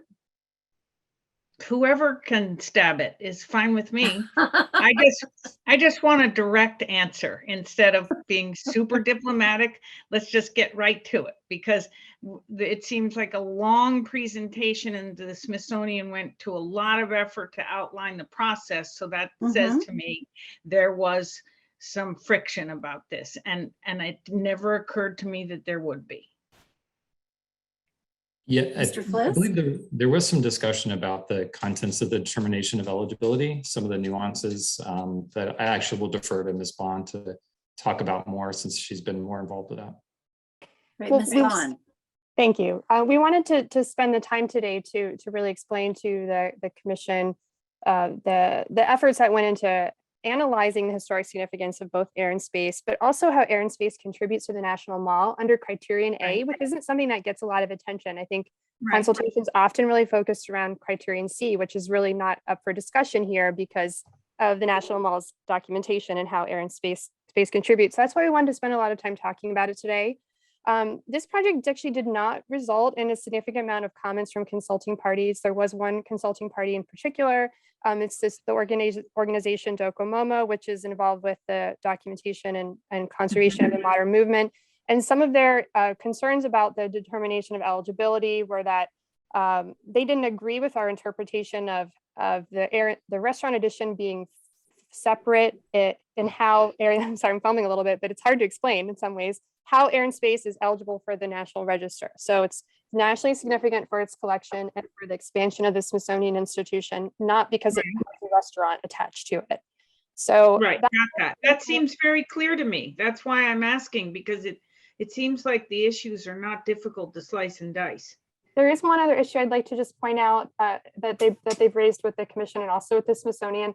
Air and space had a very long development history. It took many, many decades of planning and various designs that were shelved and not developed. A lot of different architects and important figures in the modern movement that were associated with air and space. But the Smithsonian doesn't find those compelling reasons in accordance with National Register criteria to change that period of significant state. Right.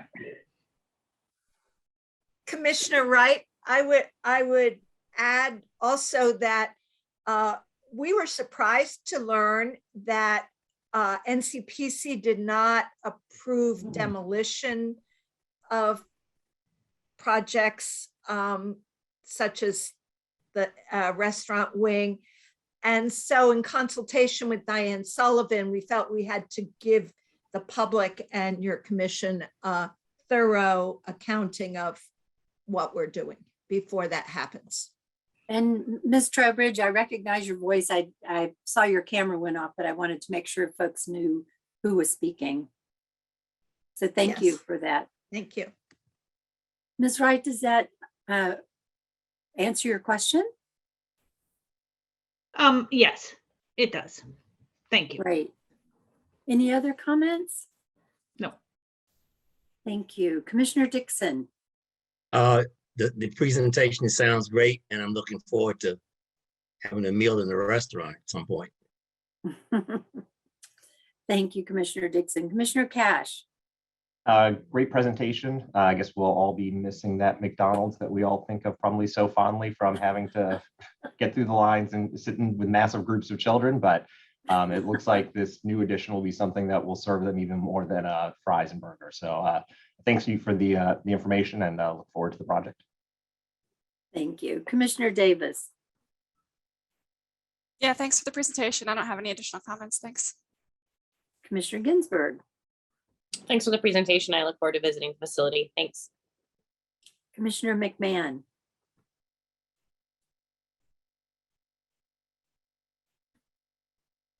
Got to figure out the right unmute button to click. Great presentation. No comments. Thank you. And Commissioner May. Thank you very much. No, I don't have any comments either. I look forward to seeing more about this project as it develops. Thank you. Well, thank you, everyone. And thank you for the great presentation. And now we will move on to agenda item 6B, considering the Fort Belvoir North Area Final Area Development Plan. And we will be hearing from Mr. Hart.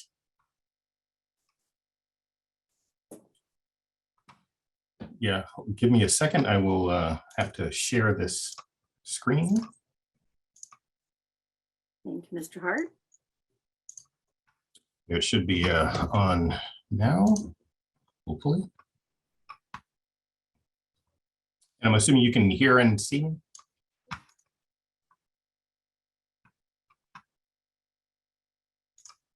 Yes. Yes, we Yes. can. Thank you. I was like, don't do that to me. Good afternoon, Chair White and members of the Commission. The Department of the Army has submitted a final area development plan at the Fort Belvoir North area for the Commission's approval. This installation is located in Springfield, Virginia.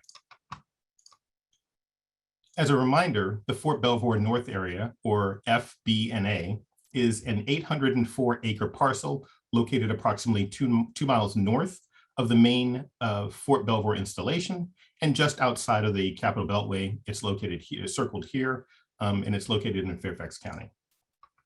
It's the location is just west of I-95, and it's north of the Fairfax County Parkway, which I'm indicating here. A closer look at the FBNA shows that several land uses, several adjacent land uses, including residential to the north and west, and commercial and light industrial to the south and east. Within the installation is Acatee Creek, and which is shown here in blue. It bisects the property, with the western half consisting primarily of the creek's tributaries and wooded areas, and the eastern half of the installation consisting of previously developed land, including the National Geospatial Intelligence Agency headquarters. The Commission approved the NGA headquarters in 2008, and it opened in 2011. The draft ADP was reviewed, area development plan was reviewed by the Commission in September of last year, and the Army has worked diligently along with NCPC staff to develop the final ADP that's before you today. During the final review of a master plan, or in this case, an ADP, the Commission should be focused on issues such as addressing the Commission's previous comments on the draft, any unrelated issues with the final plan, and if the transportation management plan is complete. I'll cover these topics throughout the presentation, and will first briefly summarize the existing conditions and the issues identified in the draft ADP, then discuss the final ADP and the transportation management plan proposals. So in addition to the NGA headquarters, existing development at the FBNA includes other support facilities, such as a child development center and fire station on the northeastern portion of the site, and a remote inspection facility to the south. As I noted earlier, Acatee Creek and its tributaries are the main natural features, and the ADP identifies them as special natural areas needing protection. You see the draft ADP here, which proposed a purely quantitative approach to development.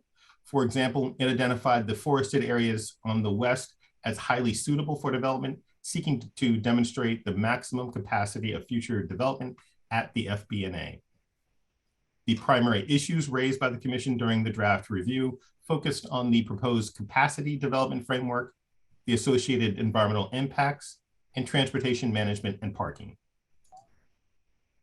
This is the draft ADP capacity development that you probably remember from September. And in a response, the commissions encouraged the Army to focus the future development within previously disturbed areas in the campus core on the east side, reduce the proposed development footprint outside of the core, thereby reducing environmental impacts, particularly those to trees, and develop a TMP for the entire FBNA campus and reduce single occupancy vehicle trips to meet the comprehensive plan's parking ratios over time. So I'll now review the elements of the final ADP. The plan envisions the FBNA as a world-class installation with an intelligent community campus centered on the existing NGA headquarters and a future Defense Intelligence Agency headquarters annex. The campus intends to consolidate similar missions from leased space onto the FBNA. Through its expansion, the plan intends to improve multimodal connectivity, achieve environmental sustainability, and strengthen community partnerships among other goals. All of the development on the eastern portion of the installation has remained the same. And to reorient you, I'll point out the known development included in the final ADP. And in this slide, we have the near-term projects, which are the DIA, or the Defense Intelligence Agency headquarters, which is located here. And this is a funded project that will include the headquarters building, a parking garage, a utility plant, and a visitor center. And a second project in the near term is the distribution center, which is located on the western half in this portion of the site. However, the facility has not yet been funded, and a specific site within this area has yet to be identified.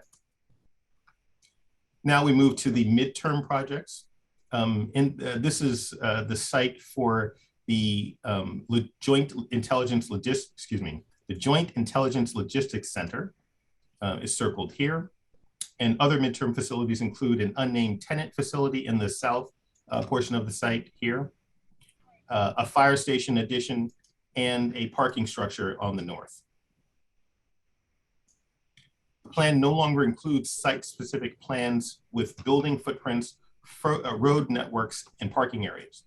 While staff finds this level of detail appropriate for the ADP, it requires the Army to seek early consultation with NCPC staff and include proposed road and development configurations for the respective growth boundaries with future site and building plan submissions. As you can see with this comparison between the draft and the final ADP seeks a more balanced approach to future expansion with the natural environment by establishing a dense, walkable campus within the campus core, which largely consists of previously disturbed land. Overall, the Army responds to the Commission's comments on the draft master plan by reducing disturbance to undeveloped areas, defining tree preservation areas, eliminating new surface parking, and incorporating low-impact development stormwater management techniques. And I'll describe these revisions in more detail throughout the presentation. The final plan looks at the site through a qualitative lens and identifies forested areas as potentially developable with limitations or mitigation. One significant change is that the final master plan proposes to prioritize development of the campus core, again on the eastern side, and identifies the forested western campus as developable only for potential missions that are not compatible with missions in the campus core, such as the distribution center. In the next series of slides, I'll break down the development growth areas that have evolved since the draft ADP. As a reminder, the draft plan that you saw in September proposed approximately 289 acres of development in 4 areas, identified as areas A through D, which are outlined in red on this slide. Through a qualitative analysis, the final ADP reduced the development growth boundaries by 51 acres in total, from 289 acres in the draft master plan to 238 acres, which is currently proposed. These new proposed boundaries are shown here in yellow. And I'll step through the areas so that you can see the change from the draft to the final. Area A did not change. The new development will be focused here. Again, for missions, focused here first for missions that are compatible with the intelligence community campus. Area B is reduced from 32 acres, which you see here in red, to 15 acres, and includes the extension of Heller Road across Akatik Creek to connect the east and west sides, and it's outlined here in yellow. Area C previously measured 11 acres. In the final ADP, Area C has been eliminated completely, so the trees here will be preserved. And finally, Area D is reduced by 24 acres from the 50 acres that was shown here in red at the draft level to 26 acres, which is shown, which is the current proposal shown here in yellow. And focusing on Area D a little, because the commission had quite a few comments about this area. As a reminder, the draft plan envisioned this area for capacity development. It included a maximum height of 1 story for each of these buildings and only proposed surface parking lots and did not prioritize tree protection. In addition to shrinking the growth area boundary, the final plan changes the building heights for future development from a maximum of 1 story in the draft plan to a maximum of 8 stories in this proposal. There is also a minimum building height that is being proposed, which is 3 stories. As I mentioned, the final ADP also identifies the site for development of a potential distribution center in the near term. The Army explained that this facility is unable to be co-located near any other FB&A facilities for safety and security reasons. While specific plans for the configuration of future development in Area D are undetermined, staff is recommending the distribution center within Area D be located on previously disturbed land to the greatest extent possible. So moving on to tree protection, the final ADP proposes to preserve approximately 76 acres of trees. This figure reflects the 51-acre reduction to the growth boundaries, plus an additional 25 acres of preservation within Area A. 14 acres of trees are also identified for preservation outside of the growth boundaries. Overall, the development framework has improved and now preserves 90 more acres of trees compared to the draft submission. However, significant environmental impacts are still anticipated with full build out of the plan. Now we move to tree removal. Previously, the draft ADP proposed approximately 154 acres of tree clearing to fully implement the plan. In total, the final plan proposes approximately 78 acres of potential tree removal with full development of the growth area boundaries, and there is limited space for adding planting on site. Now moving to Area A, with regard to the DIA headquarters site in the near term, the Army has identified approximately 4 on-site acres of tree planting in addition to off-site stream restoration to mitigate impacts from the DIA headquarters and parking garage, which is generally consistent with the intent of NCPC policies and will be further refined during project review. Since space for on-site replanting of trees is limited to mitigation for the DIA headquarters, the Army has committed to the following to mitigate tree loss as a result of future development at the FB&A. First is evaluate locations off-site to replant trees at a 2-to-1 ratio. Next is consider solar and/or wind power generation installations on and off post. Third is implement stream restoration along tributaries affecting Fort Belvoir. And lastly is integrate stormwater restoration and mitigation measures throughout the post. Staff sees that additional detail is necessary in the project site and building plan submissions to determine if these alternative compensation measures are comparable mitigation for the remaining amount of tree removal, and requires that for future project submissions, the Army should complete a existing tree survey, prioritize on and off-site tree replanting, incorporate any alternative environmental compensation measures early in the design process, demonstrate that there are alternative measures, demonstrate that the alternative measures are comparable to the benefits provided by the trees, and provide any alternative measures in addition to the applicable regulations already required. Further evaluation of potential adverse environmental impacts and mitigation strategies will be analyzed through the NEPA process, and the Army intends to complete the NEPA process for each individual project at the FP&A as funding becomes available.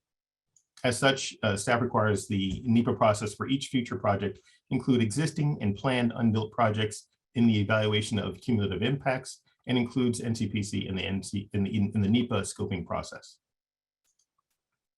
So where does this all leave us? In summary of the provided analysis regarding development and environmental impacts, staff recommends that the commission approve the following components of the Fort Belvoir North Area Final Master Plan: the planning principles for determining the location of new missions, the defined growth area boundaries for areas A and B, the location of the future DIA headquarters, visitor center, utility plant, and near-term parking garage within the Area A growth boundary, the proposed midterm fire station addition and joint intelligence logistics center located in Area A, and an undisclosed tenant facility located in Area B, and the proposed distribution center with use within growth boundary labeled Area D. However, we also recommend that the commission defer review of the following until more is known about future development. And these are the midterm parking area, parking garage in Area A, and additional development of Area D other than the distribution center. The following comments and future requirements in the remainder of my presentation will address renewable energy and transportation. So at the draft ADP review stage, the commission requested a summary of FB&A's approach to on-site renewable energy, such as the use of solar panels or geothermal facilities. In response, the final master plan indicates that solar panels may be installed on parking structure rooftops, existing surface parking lots, covered walkways, and new facilities evaluated through the LEED design process.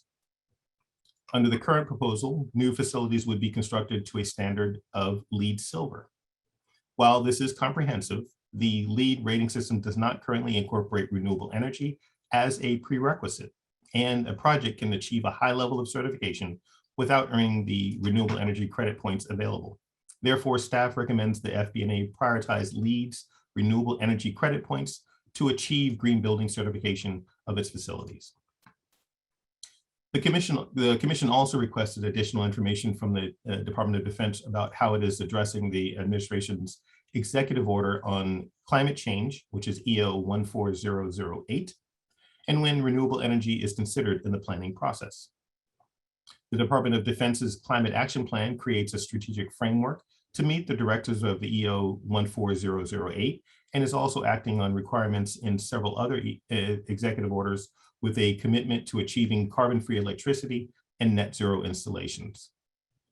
While staff finds the DoD's larger goals seek to achieve both the administration's climate change directives and renewable energy policies of the comprehensive plan, it also finds a disconnect between these larger goals and implementation at the master plan and project review levels, with renewable energy installations frequently excluded from project budgets. Therefore, additional effort is needed for individual projects to meet the larger goals of the DoD's Climate Action Plan and goals related to carbon-free electricity and net zero installations at the FB&A. Further, staff requests renewable energy is a priority for future FB&A projects, including the DIA headquarters and the future distribution center. So now I'll move on to the elements of the proposed FB&A transportation management plan. There are a number of guiding transportation documents applicable to the FB&A, and they are shown here on the left portion of this table. It's worthwhile to summarize the current successes and challenges of the NGA transportation management plan, because similar circumstances would apply to the future DIA headquarters and other potential development that's located here. NGA's current parking ratio is 1 to 1.7. And at the time of NGA's last TMP approval in 2015, it committed to a parking ratio of 1 to 1.5 with the intent to meet a 1 to 2 parking ratio for additional transportation infrastructure was constructed. Following these approvals, NCPC revised the parking ratio for this area in 2017 to 1 to 2 as part of the 2017 National Capital Region Federal Parking Study. The proposed FB&A TMP incorporates the NGA Transportation Demand Management Strategies as previously requested by the Commission. The successes of the NGA TDM strategies are listed here, including having a transportation manager, including locker and shower facilities in new buildings, shuttle service to the VRE backlight station, and participation in the NCR transit subsidy program. The Army also stated that there are several constraints that stress the the current NGA parking ratio and prevent a commitment to a 1 to 2 parking ratio in the near and midterm, and support a deviation from the 1 to 2 parking ratio at this time, including the near zero ability to telework among all employees because of the highest security requirements and overlapping working shifts. Overall, compared to other installations of similar distance to Metro, NGA has done well in meeting NCPC's earlier parking ratio goal and has implemented many of the TDM strategies outlined in the existing NGA headquarters TMP. In summary, NGA supports a government and contractor employee population of 10,700 personnel, and employees currently park in 3 places: a 4,900 space structured parking garage, a 900 space overflow surface parking lot, and a 205 space unpaved gravel lot. As noted previously, the original NGA headquarters TMP was approved with a parking ratio of 1 to 1.5 in 2015, and the current parking ratio is approximately 1 to 1.7 due to an increase in employees and visitor events at the campus. Under the previously approved 1 to 1.5 parking ratio, NGA currently has a shortfall of 2,211 unbuilt employee parking spaces. In addition, the NGA headquarters has a robust visitor population. The peak visitor demand is estimated at 2,650 people, with 460 parking spaces currently available to visitors. When the DIA headquarters and parking garage is constructed, the peak demand is anticipated to remain the same. However, the existing 900 space employee surface lot would convert to a dedicated visitor parking lot. Therefore, the 1,380 visitor parking spaces dedicated for an anticipated 2,650 visitor population is supported by 120 special events per month that occur at the Conference Center and NGA College. At the draft ADP review stage, the Commission recommended that the FB&A meet a parking ratio of at least 1 to 1.5 in the near term. We have learned since the draft submission that the proposed DIA garage will provide a total of 1,547 spaces to serve the NGA employees, DIA employees, and visitors. This garage will maintain the current parking ratio of 1 to 1.7 for the campus core. However, the Army has indicated that the total number of proposed spaces at the DIA garage is currently limited by funding, and if additional funding becomes available, the Army would like to increase the number of spaces in the DIA garage so that the near-term campus parking ratio would decrease to a 1 to 1.5 ratio.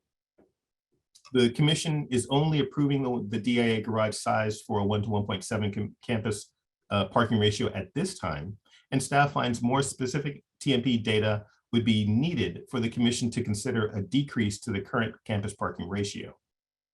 If the Commission were to find a decrease to the near-term parking ratio justified, mid and long-term parking projects would need to bring the overall campus to a 1 to 2 parking ratio.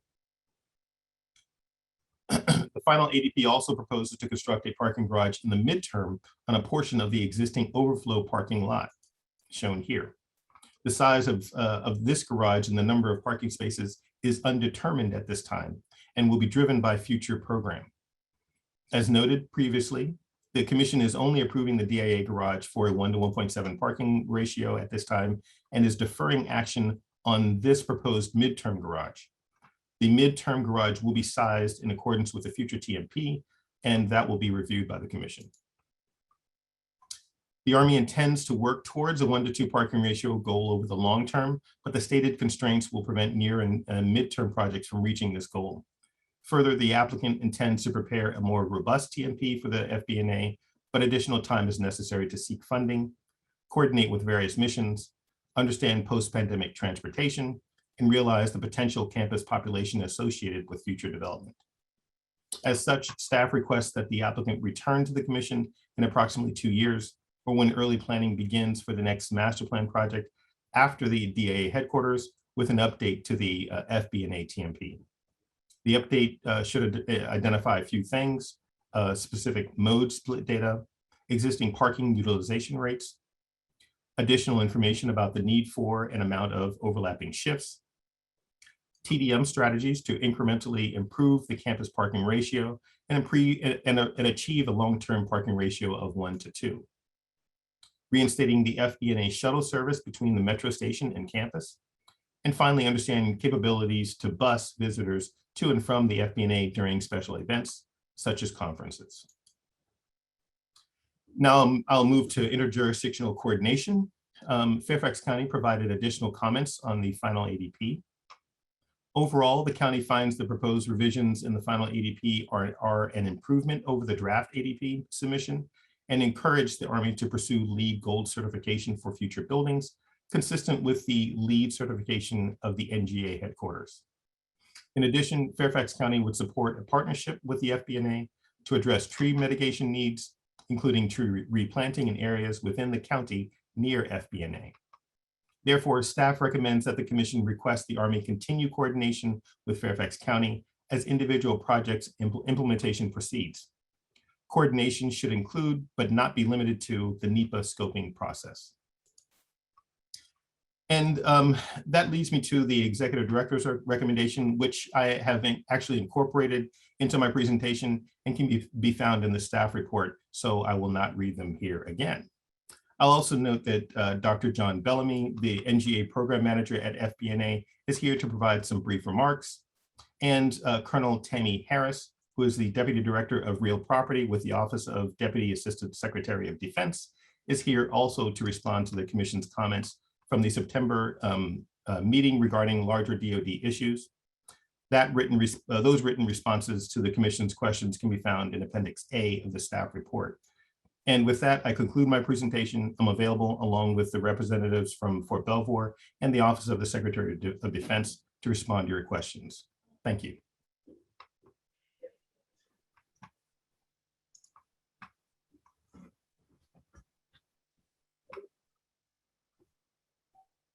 Great, thank you.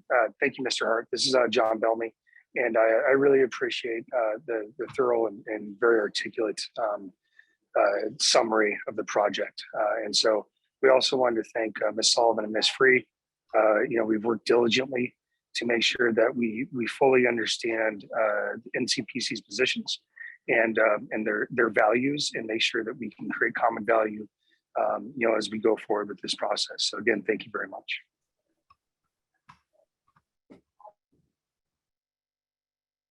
And Colonel Harris.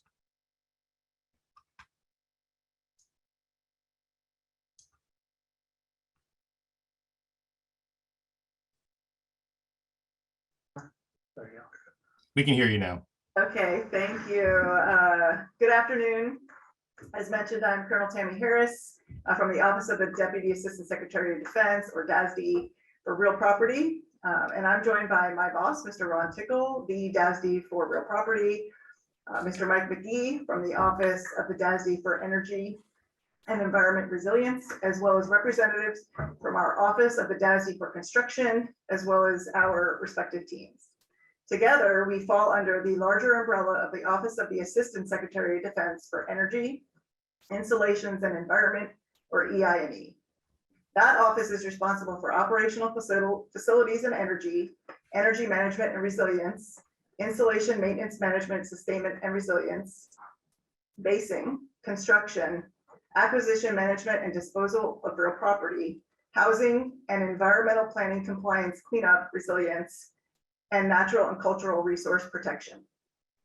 To summarize the information previously provided on department basing decision-making, DoD, through its military departments, has well-established formal processes and policies to consider all pertinent factors regarding basing actions. and follows all executive orders, laws, policies, and governances in the decision-making process. The department's installations, including lease spaces, operate under the jurisdiction of the military departments, and it is the secretaries of the military departments who acquire, manage, and dispose of the department's real property, subject to the policies issued by and the oversight of the Assistant Secretary of Defense for EI&E. DoD understands the importance of sustainability and resiliency with respect to basing actions and incorporates such considerations during various levels of the planning and decision-making process. Additionally, DoD, through Washington Headquarters Service, is applying lessons learned from the past 2 years of alternative work practices as it undertakes 3 space reduction initiatives within the NCR, with the ultimate goal of consolidating out of lease space across the region by 2029, as vacant space on military installations is identified. And that concludes my summary.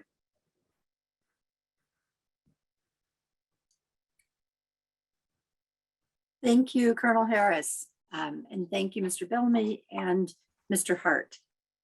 Do commissioners have any questions for the team? If not, I will open it up for discussion and start with Commissioner McMahon. Thank you, Commissioner White. Appreciate that. Appreciate the hard work on the part of the NCPC staff, along with especially Fort Belvoir and NGA, to really take a hard look at their requirements coming out of their September review. And I would presume that most of my fellow commissioners would note, while still questions will come up, that there's significant improvement in what you've seen today as compared to before, to address department needs for space management. As we take a look at how we co-locate common functions in the places that make sense, we do them on installation properties, allow us to co-locate, reduce costs to issues such as shared security costs, while we focus on issues such as environment, transportation, and those types. I think that what we see here today is a major improvement. And I think overarching that with the departmental view you saw, obviously Colonel Harris appropriately, as we discussed, gave you an overview, but you all have the specific questions and answers coming out of our request and suggestion with the staff. And we did work with the staff to meet with them and talk about some of those broad departmental policy issues that drive what we're doing today. Lastly, Colonel Harris talks about the work that my organization, Washington Headquarters Services, is engaging with right now, that looks to take advantage of lessons learned from the last 2 years of our COVID response and what that means in terms of desires and requirements for the current workforce and how they work. This is certainly for all of us has accelerated that effort, especially in the use of telework appropriately, as reflected by the security classification requirements of specific jobs. What that's leading to is a tiered effort to take a look at utilization of space at the Pentagon, followed by utilization of space at the Mark Center, both current government-owned facilities that will continue to support the department's mission to collapse into those spaces by taking advantage of telework, shared office spaces, shared desktops like we've seen in other places, I think really led by GSA so many years ago. That will then lead us to reduce our square footage in lease spaces, reduce those costs, reduce that square footage, and then through GSA return that space to current owners for better uses there while we reduce our costs. So overall, I think what you see here is a much better product than you saw before. I think it accurately reflects the requirements that Fort Belvoir and their tenants have to execute their missions, and reflects what is required for us to do within our uniform facility criteria for master planning to support the president's executive orders on energy usage, and to meet the goals of the NCPC. So again, thank you for the time. Thanks for allowing me to kick off. Thank you so much, Commissioner McMahon. Commissioner May. Thank you. So I appreciate the thorough report and the work that has gone into this project since we last discussed it. And certainly the changes that have been made are a significant improvement over the areas where we had major concerns before, notably the reduction in the acreage of forest clearing that will be involved, and the sort of common sense approach to density of buildings and moving from 1 to 3 story buildings to 3 to 8 story buildings. I mean, that seems like a pretty basic common sense thing to do. So I appreciate those steps. I do think it is important to underscore the larger scale master planning questions. And I mean, on a scale that goes well beyond this particular facility. And I think Commissioner McMahon emphasized that himself in his remarks, the importance of thinking about how the workplace has changed over the last couple of years, but also just being sensible about the allocation of space, of office space, the use of space in more urbanized areas as opposed to creating new office parks or quasi-urban areas within areas that are currently natural areas. I mean, I think that's where the real payoff is, more so than NCPC, and I mean that collectively. I don't mean staff. I mean all of us engaging and trying to push to save more trees and park fewer cars. So I think that really is the most important thing at this moment. I will say there is one odd aspect of this, which is that the prospect that if there's money to build another parking garage, that the ratio is going to get worse before it gets better, and that's just really hard to understand. And I don't really need to dwell on it and at this moment, but I think that the focus should be on improving those parking ratios and addressing the many questions that were raised in the EDR about the information that we'll need for future evaluations. I also think that I'm fairly optimistic that will never come to pass, because by the time we get the money for it, maybe some of these broader master plan questions, allocation of space questions, where people work questions, those things will there'll be more light shed on those, and either the new parking garage will not be necessary, or the new parking garage will be offset by loss of parking elsewhere, so that the facility can get in line in terms of its parking ratios. So I appreciate all the thorough work and the effort of staff and the agency to try to get this into better shape. So I think it's in better shape. I think there's still more to be done, and I think we know what needs to be done. Thank you. Thank you, Commissioner May. Commissioner Argo. Hi, I don't have any additional questions or concerns. I appreciate, I echo a number of the comments that Commissioner May just made, especially the ones regarding the attention paid to the transportation issues and parking ratios. So comprehensive piece of work, and thank you for all the work and the attention that was paid to the comments that we all made at the last presentation. Thank you. Commissioner Wright. Well, by comparison, I'm going to be downright effusive. Because we really roughed you up last time. And I'm not going to say I feel bad about it, but I am going to say I feel really good about the extent to which you responded to those comments. So often on this commission, I feel like we're baying at the moon, and no one's listening to us, or they're grudgingly listening to us. And this really feels different. And I want to say, I appreciate what seems, this is so corny, but an earnest attempt to really listen and work with the staff to respond to our concerns. Yes, there are things that aren't, worked out yet, but I am a mad optimist, and even though COVID has been a horror show, there are things that I believe will emerge from it over time. I don't think that parking garage will be necessary, so I'm not worried about it. I think work has changed forever.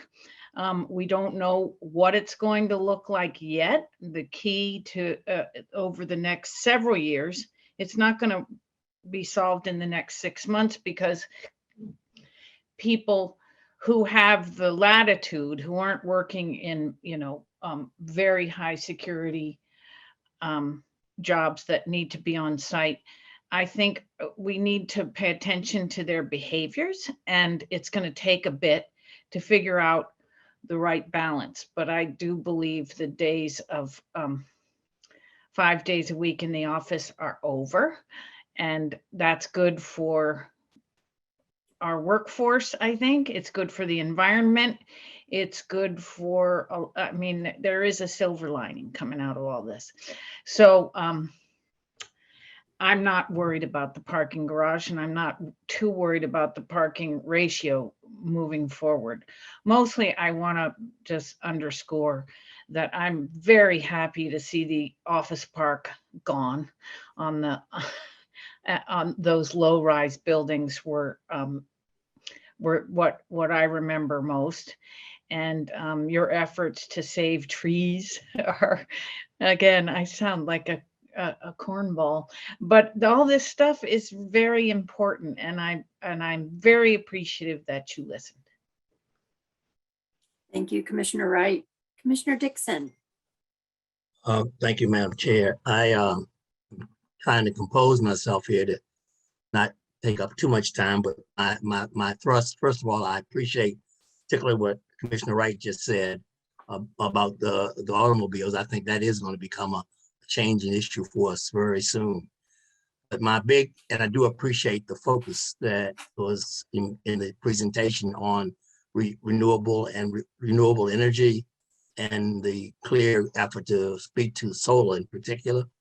But I'm just not comfortable with the commitment to this solar. I kind of think about it like if everybody went to a gas pump and just opened them up and let the gas flow onto the streets all over the country. That's what happens when the sun comes out. Energy is there, and we let it get away from us. We need it. We got a situation, a war going on now, and major thrust, the major keys in it is energy, oil and energy.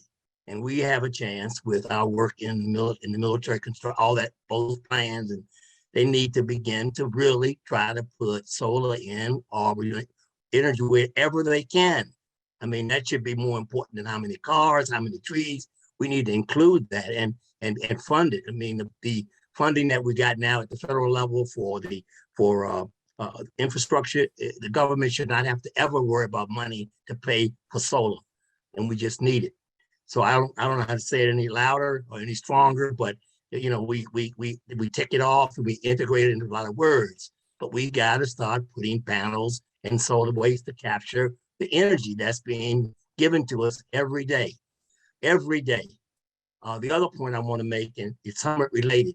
I just got back from a bit of a road trip, and I've been hearing about the rollout of all these charging stations. There's a problem. When you pull into a charging station, I have an electric car. They have 3 or 4 different plugs that you can get into your car.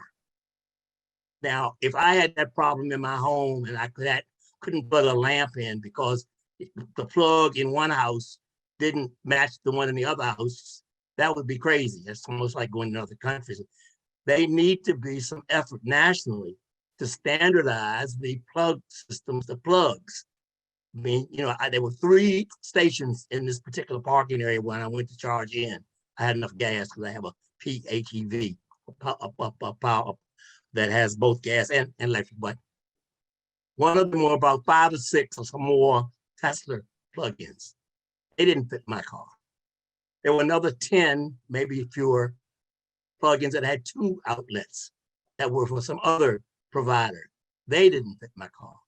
The only one that had a plug that fit my car was a single station that was in a handicapped zone space with a $500 fine for parking in it. That was the only one that I could park my car in to get it plugged in to get power. So we call this rollout. We can't roll out this technology and have it incompatible from car to car to car to car. So thank you for all you all done. I hope you will start capturing the sun and don't let the gasoline just spill into the streets, but make sure we get the fuel from the sun captured and battery and stored for us to use. We need it. Thank you, Madam Chair. Thank you, Commissioner Dixon. Commissioner Cash. Thanks so much. I also want to echo that I'm pleased with especially getting rid of those low-rise buildings, the office park, I think Commissioner Wright called it. Been able to preserve a lot more trees, which is always a good thing. But I also appreciate that the team was able to go back and really listen and hear what we had to say last time this was before us. So no plans are perfect. There's still going to be a lot of cars, but I think there's been substantial improvement, and it just speaks to some of the changes that hopefully we can effectuate as a commission here moving forward on similar projects. So thanks to everyone. Thank you. Commissioner Davis. Thank you for the presentation. I don't have any additional questions. Commissioner Ginsburg.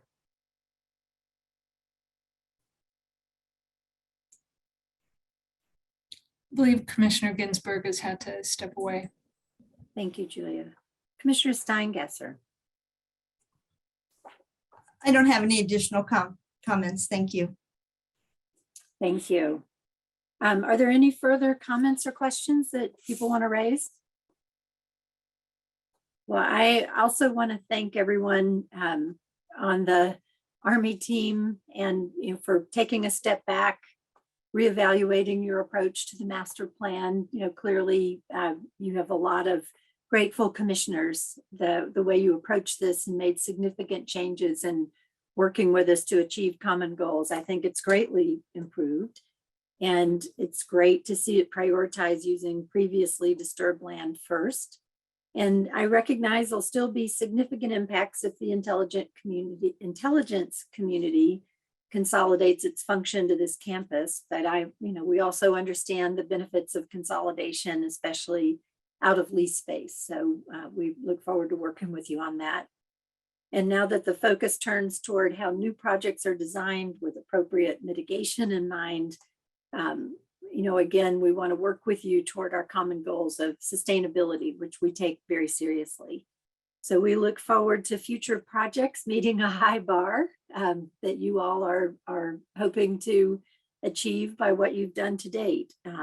Obviously, the loss of trees and vegetation will need to be mitigated, and we appreciate your commitment to working that out. So lastly, I appreciate that you are working hard to meet NCPC's parking ratio, and we're going to be very interested in seeing an updated transportation management plan, of course, in the next couple of years, and strongly encourage you to continue working with Fairfax County to improve public transit from Metro, or determine how you could bring back your own shuttle to and from Metro. I understand that's a challenging situation, but we appreciate your attention to that. And thank you again, Commissioner McMahon, for putting everything in perspective for us. This is a really important effort, and we've been following this for a while and appreciated the early site visits. Look forward to getting back out there when we can do that again. So with that, is there a motion to approve the final master plan for Fort Belvoir North?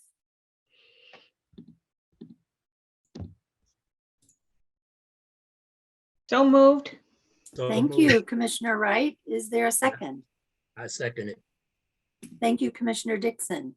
Ms. Coster, can you please confirm the motion and the second, and then take the vote by roll call? Certainly. The motion was made by Commissioner Wright. The second was by Commissioner Dixon. And with that, Commissioner Steingasser? Yes. Commissioner McMahon? Yes. Commissioner May? Yes. Commissioner Argo? Yes. Chair White? Yes. Commissioner Wright?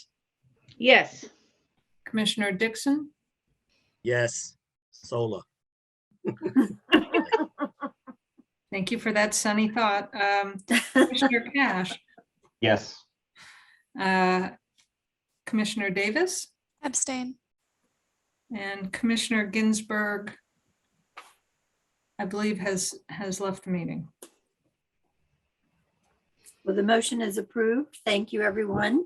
And I do want to thank Commissioner Dixon as well, that the picture of opening up our gas station tanks and letting them run and thinking about the sun and the energy is really great way to get everyone's attention focused on solar energy. So thank you for that. So next is agenda item 6C, approval of preliminary site development plans for the National Desert Storm and Desert Shield Memorial. And we will be hearing from Ms. Hare. Welcome. Thank you. All right. Can you see the screen? Yes, we can. Thank you. Good afternoon, Madam Chair and members of the Commission. The National Park Service, in collaboration with the National Desert Storm War Memorial Association, has submitted preliminary site plans for the proposed Desert Storm Desert Shield Memorial for Commission review and approval. The concept plan for the memorial was previously approved by the Commission with comments in January of 2020. As a quick reminder, Congress authorized the establishment of the memorial in Public Law 113-291, which states the National Desert Storm War Memorial Association may create the memorial as a commemorative work on federal land in the District of Columbia to honor those who served as a member of the armed forces on active duty in support of Operation Desert Storm or Operation Desert Shield. Through Public Law 115-18, Congress authorized the memorial be located within Area 1, but not within the reserve of the National Mall. The law also states the Commemorative Works Act applies to the site selection and design of the memorial. The Commemorative Works Act is a federal law that guides the memorial's process in Washington, D.C. Consistent with the criteria for new commemorative works, this review focuses on the preliminary review at the preferred site. The focus of the preliminary review is to determine if the design meets the Commemorative Works Act, if design elements are appropriate for the site and do not impact views, if the design addresses visitors, circulation, landscape, and stormwater management, and generally how the design elements relate to each other. With the comments today and also the comments received from the Commission of Fine Arts, the sponsor and the National Park Service will further refine the design for the preferred site and continue NEPA and Section 106 coordination and return with memorial design for final approval. As a reminder, the memorial is located near the intersection of Constitution Avenue and 23rd Street Northwest. The U.S. Institute of Peace is located to the north of the site, and the Lincoln Memorial is located to the south. To the west are sand volleyball courts, and to the east is the National Mall. The Commission noted its support for the memorial at this site, given its strong thematic connection to the Vietnam Veterans Memorial and proximity to other 20th century war memorials and nearby diplomatic agencies and organizations. As you can see, the site is generally an open lawn with multi-purpose recreation fields, allowing views toward the Lincoln Memorial and National Mall. Additional site photos demonstrate the site is visible from adjacent streets. However, the site is primarily concealed from view when looking north from the Lincoln Memorial due to existing vegetation. An existing line of trees on 23rd Street and Constitution Avenue border the site to the east and to the north. The site is partially within the 500-year floodplain. A future Potomac Park levee system would be at approximate elevation 20. In development of the preliminary design for the site, the Commission requested the applicant further evaluate the pedestrian queues at the entry, study the angle of the walls to deter unwanted activities, consult with an arborist on the impact to existing trees, provide details on the central water feature, and falcon and eagle cast sculptures.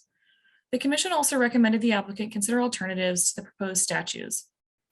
In its analysis, staff found the applicant has generally addressed the Commission's previous requests, and staff recommends the Commission approve the preliminary site and building plans for the National Desert Shield Desert Storm Memorial at the intersection of Constitution Avenue and 23rd Street Northwest. The remainder of the presentation will summarize the site plan, design inspiration, and commemorative elements that support this and other recommendations. The overall design of the proposed memorial is inspired by several characteristics of the war, including the unique environmental and battle conditions of Kuwait, such as the dune formations and oasis landscapes found in the desert. Staff recommends the Commission commends the landscape-oriented design that minimizes the use of vertical elements and respects the open setting and views to the Lincoln Memorial and National Mall. The proposed memorial is sited nearest the intersection of 23rd Street Northwest and Constitution Avenue. It is anticipated that the proposed Desert Storm, Desert Shield War Memorial on this site may be a catalyst for future memorials along the Constitution Avenue corridor west of 23rd Street. This approach is consistent with the vision to restore the original Constitution Avenue alignment that terminated at the Belvedere overlooking the Potomac River. In addition to replacing the trees that are lost, the applicant proposes new trees within and around the memorial, including new trees adjacent to the Lincoln Memorial Circle, consistent with the Lincoln Memorial Cultural Landscape Plan. The memorial is primarily circular in form and has a generally compact footprint measuring approximately 1/2 of an acre, leaving more than 3 acres of the existing lawn area intact for other purposes. The commemorative space is generally set back from the adjacent streets and buffered by existing vegetation and proposed berm formations that enclose the memorial. The memorial is enclosed by 2 asymmetrical berms, offset to the northeast and southwest, that provide enclosure and buffer noise from surrounding uses. The asymmetry and offset of the berms is intentional to preserve views from the memorial towards the Lincoln Memorial and National Mall. The design of the berms is inspired by the dune formations of the desert landscape where the wars fought. It is proposed that the berms would be planted with low growing vegetation to optimize the views around the memorial and recall a dune-like appearance.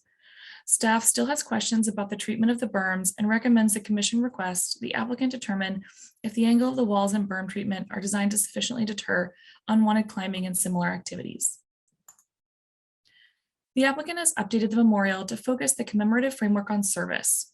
This is expressed using landscape walls and a central water feature to collectively convey the sacrifice and leadership, hardship and success of American service members. In addition to the commemorative theme, the overall design of the proposed memorials is inspired by several other characteristics of the war, including the unique environment and battle conditions. Staff recommends the commission note the applicant simplified the commemorative framework of the memorial design to ensure that visitors clearly understand the purpose of the memorial. The applicant proposes visitors experience the memorial by traversing clockwise in a left hook circulation pattern, which emulates the famed circuitous attack conceived by General H. Norman Schwarzkopf. The primary path rises subtly in elevation along its curving trajectory through the memorial, allowing the visitor to ascend through the space to the central feature, a place of solemn appreciation and reflection. Between the 2 walls, the central water feature commemorates the unique global coalition that came together in service and sacrifice to liberate Kuwait. The commemorative narrative is revealed slowly and sequentially from left to right. The proposed memorial, enclosed by the 2 symmetrical berms, the storm wall, approximately 240 feet in length and an average height of 4.5 feet, displays service in the conflict, how they served and changed the nation. The bas-relief of this wall depicts the buildup of the operation, the troops on the ground, and the dawn of a new day. The central figures highlight the humanity of the ground effort. Visitors are confronted with this personalized moment as a direct reflection of the individual sacrifice and shared experience throughout the conflict. The canvas of the storm wall is revealed as one walks along the ascending left hook path clockwise through the memorial. Shaded seating provides a central spot for visitors to view the wall and textures. Patinated stainless steel sculptures of raptors in flight pull the movement up and along the wall, flying out of the sunrise. Beyond the raptors, the movement of the wall reflects a calmer tone leading to the inscription wall. The inscription wall, approximately 165 feet in length and an average height of 4 feet, displays service and sacrifice, how they sacrificed. The inscription honors those who volunteered to serve and those who lost their lives in service. As you can see, the previously proposed statues have been removed, addressing the commission's request from the concept review. Linked wreaths signify Operation Desert Storm and Desert Shield and recall the Kuwaiti Liberation Medal. The 10 significant battles are noted across the length of the wall. Pictured here are additional inscription wall details. The memorial centerpiece is a cascading water feature situated within an open plaza and sheltered by a grove of trees. The fountain washes over a circular battle shield. Around the edge of the Unity Shield, the names of 35 countries are engraved to commemorate the international coalition that acted together to enforce UN Resolution 660 and liberate the country of Kuwait.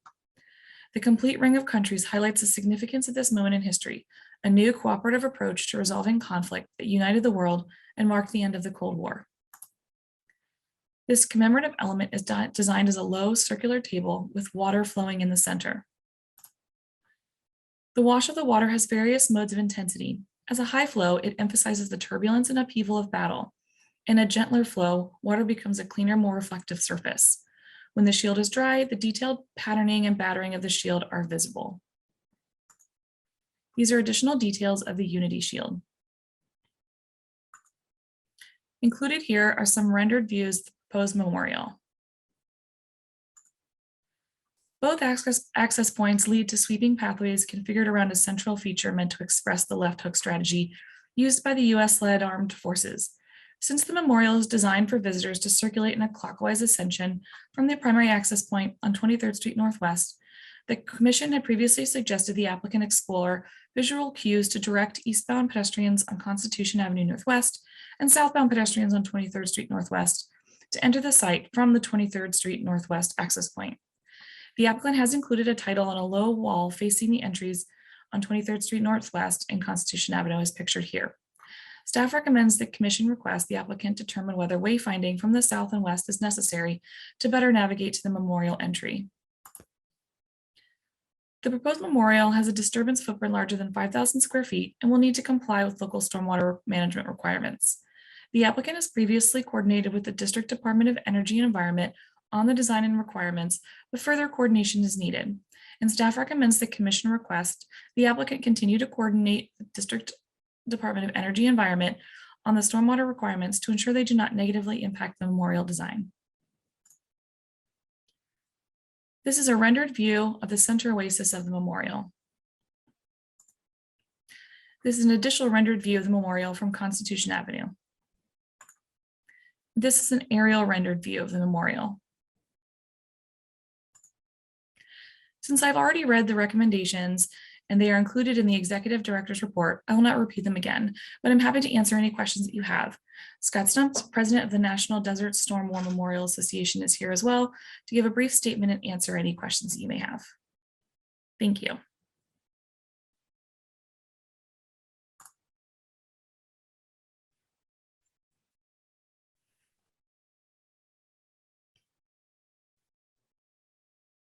Thank you, Ms. Hare. Does Mr. Stump want to make any remarks at this time? Sure, be happy to do so.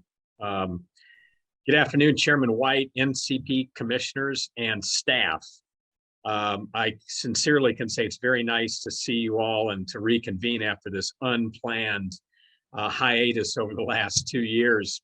And although there have been a number of unanticipated disruptions since 2020, I can assure you that one constant has been our design team's ongoing commitment and actually uninterrupted work on developing the design of the National Desert Storm and Desert Shield Memorial. You know, our goal over the last 5 years, hard to believe, 5 years, has been to make sure that the memorial design rises to the level of the site at 23rd and Constitution, which will literally have millions of future visitors. Our design team has also listened and responded to your guidance, particularly in respect to simplifying the narrative and simplifying the commemorative features.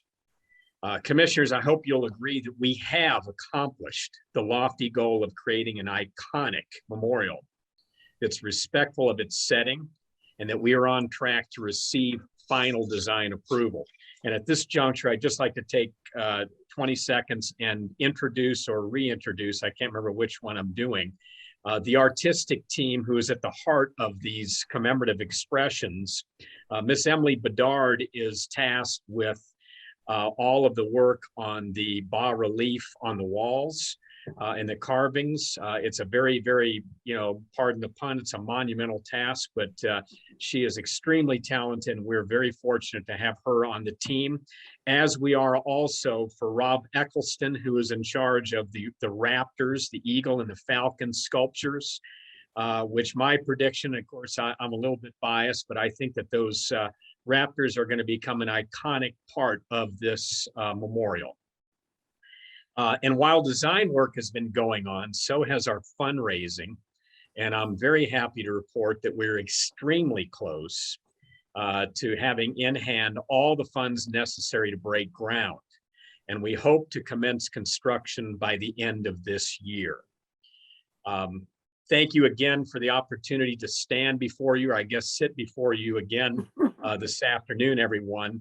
And I, along with the rest of the entire team, eagerly look forward to continued work with the commission and staff as we move ahead into the home stretch of this commemorative work. Thank you so much.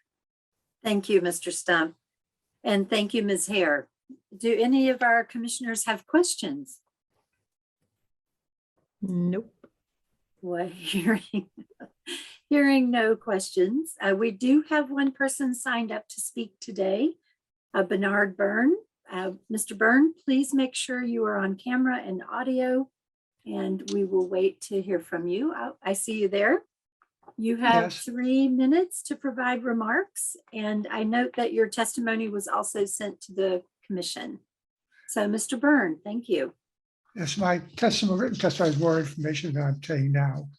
Page 9 of the submission states in the section entitled Landscape Approach, the plantings within the core commemorative area will be selected for their foliage form and texture rather than flowering colors. These plantings will be native or adaptive to the area, with an emphasis on species that are drought tolerant and require little maintenance. Monarch butterfly top populations are declining throughout the United States. To help reverse this decline, President Obama issued in 2014 a memorandum titled Creating a Federal Strategy to Promote the Health of Honeybees and Other Pollinators. A memorandum by a task force created by the memorandum stated, the number of migrating monarch butterflies sank to the lowest recorded population level in 2013 to 14, and there's an imminent risk of failed migration. In 2015, the task force memorandum stated, increase the eastern population of monarch butterflies through domestic and international actions and public-private partnerships by 2020. Monarch butterflies feed only on milkweed. To help restore monarch butterflies and comply with this memorandum, the Park Service, National Park Service, needs to include appropriate species of milkweed in every landscape plan that will contain plantings of ground clavers and perennials, such as this one. Common milkweed, Asclepias syriaca, is the only milkweed species that thrives in natural areas in the Washington area and that monarch butterflies prefer when laying eggs. It's the only one.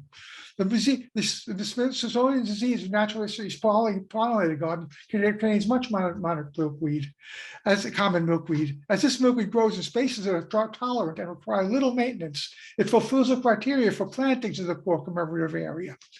Planting this milkweed species in appropriate areas within this memorial will help achieve the goals set forth in President Obama's memorandum and related federal documents. I therefore ask you to recommend that the National Park Service plant common milkweed in all appropriate areas within this memorial, including the core commemorative area, and in addition, the berm. It looks like now the berm is being just grass. That really doesn't help pollinators or anything. It would be far better if that berm contains milkweeds and other pollinator plants. Thank you. Thank you, Mr. Byrne. Are there any questions for Mr. Byrne?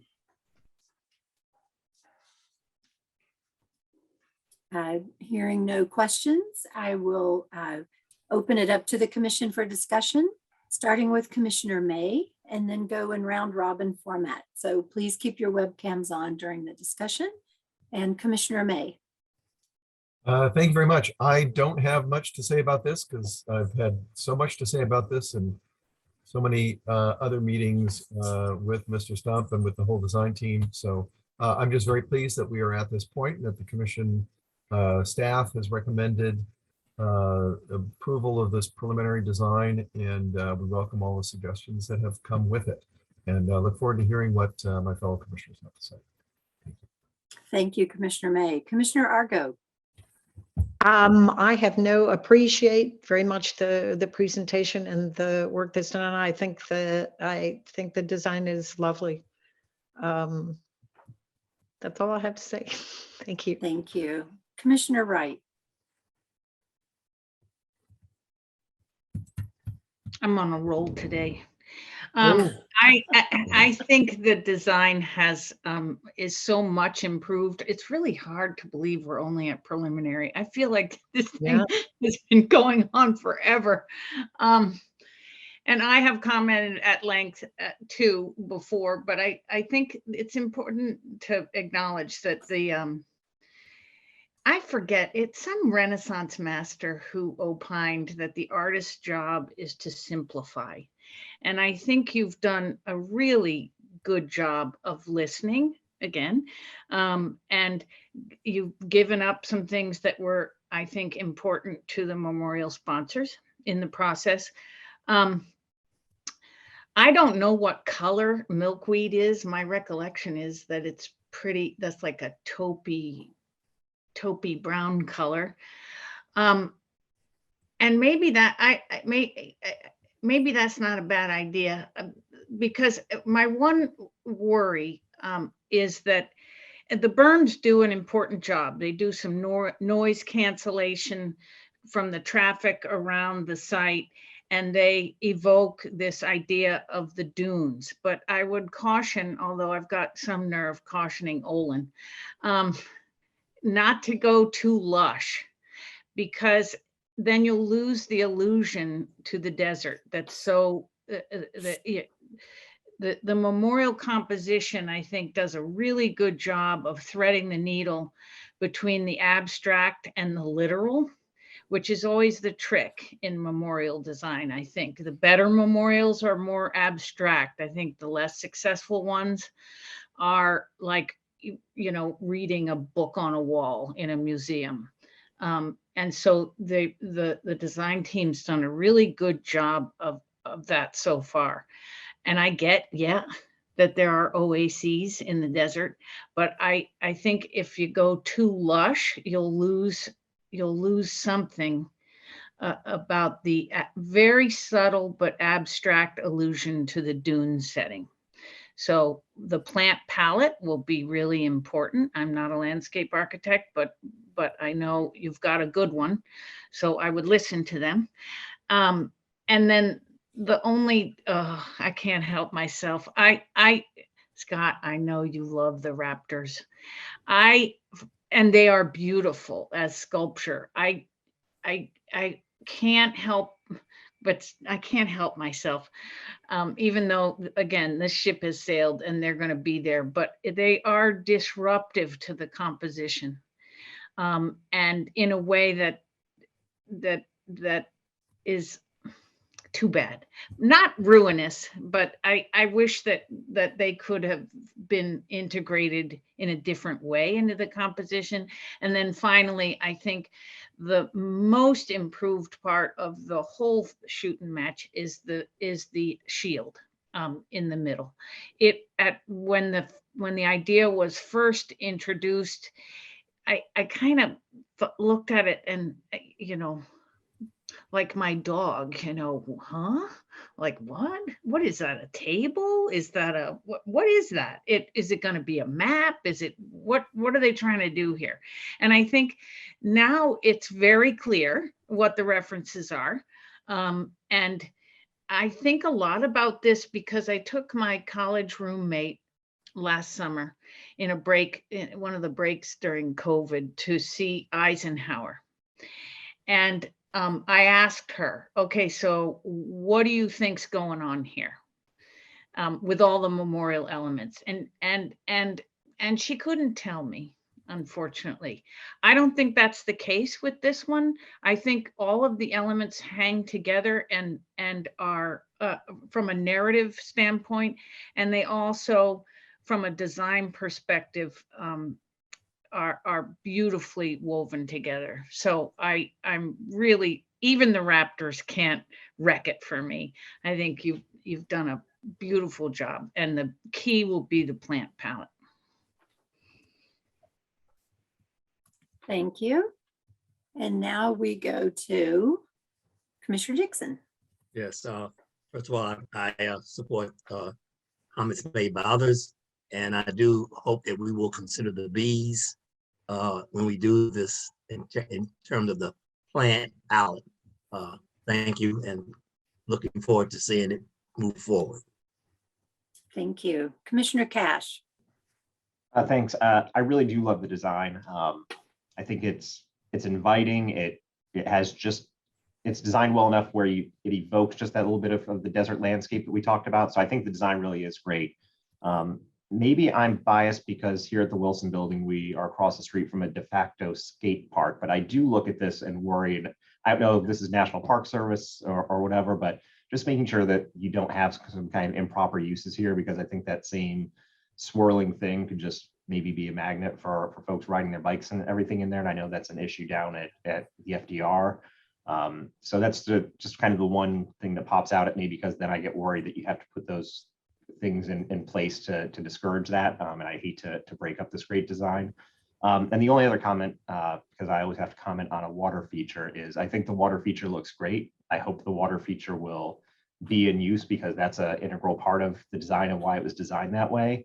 And just a word to really double check on the materials that you're using with the shield. So one issue that's popped up over here on World War I is that the lettering on the back of the wall that has the water cascading down, the patina of it's all like fading and shiny bits and like bits that just are kind of fading away. So just being very thoughtful in the design and the materials. We want this to last for hundreds of years, but I don't have anything really negative to say about the project.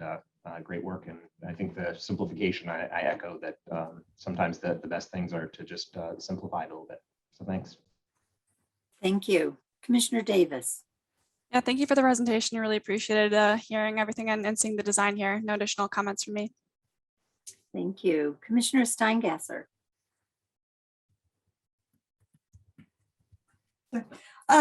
I also echo my appreciation of the design, and I have no additional comments. Thank you. Commissioner McMahon. Thank you. I really don't have a whole lot more to add following the thoughtful comments of the rest of the commissioners, except I do agree with them. The only thing I would point out for myself and Commissioner May is that in terms of bicycle usage, neither one of us ride BMX bikes, so we look forward to the new design and its implementation. That's all I have. Over. Thank you.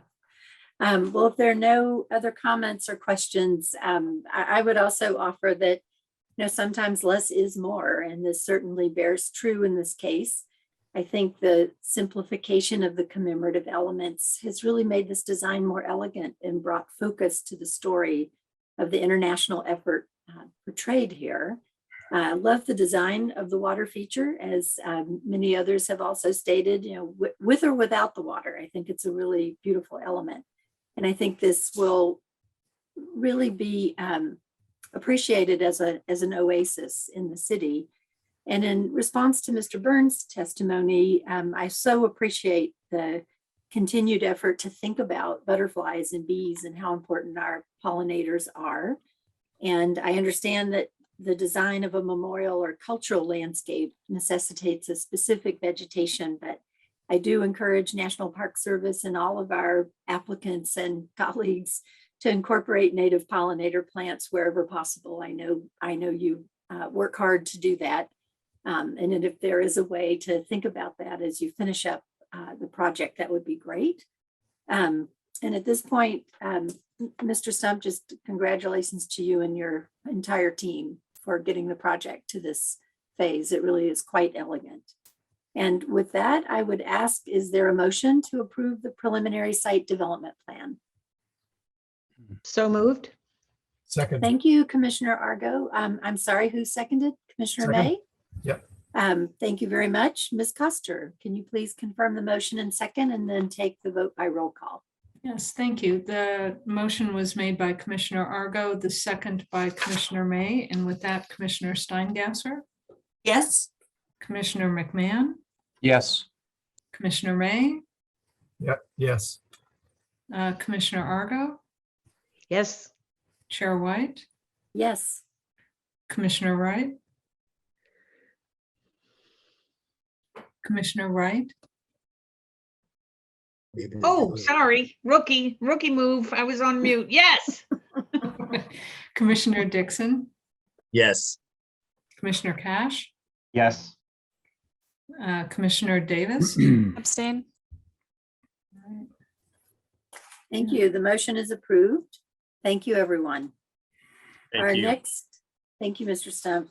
Our next agenda item is 6D, requested approval of preliminary and final site development plans for Reservation 378, park design revisions and reconstruction. And we will hear from Mr. Weil. Thank you, Madam Chair. Let me share my screen here.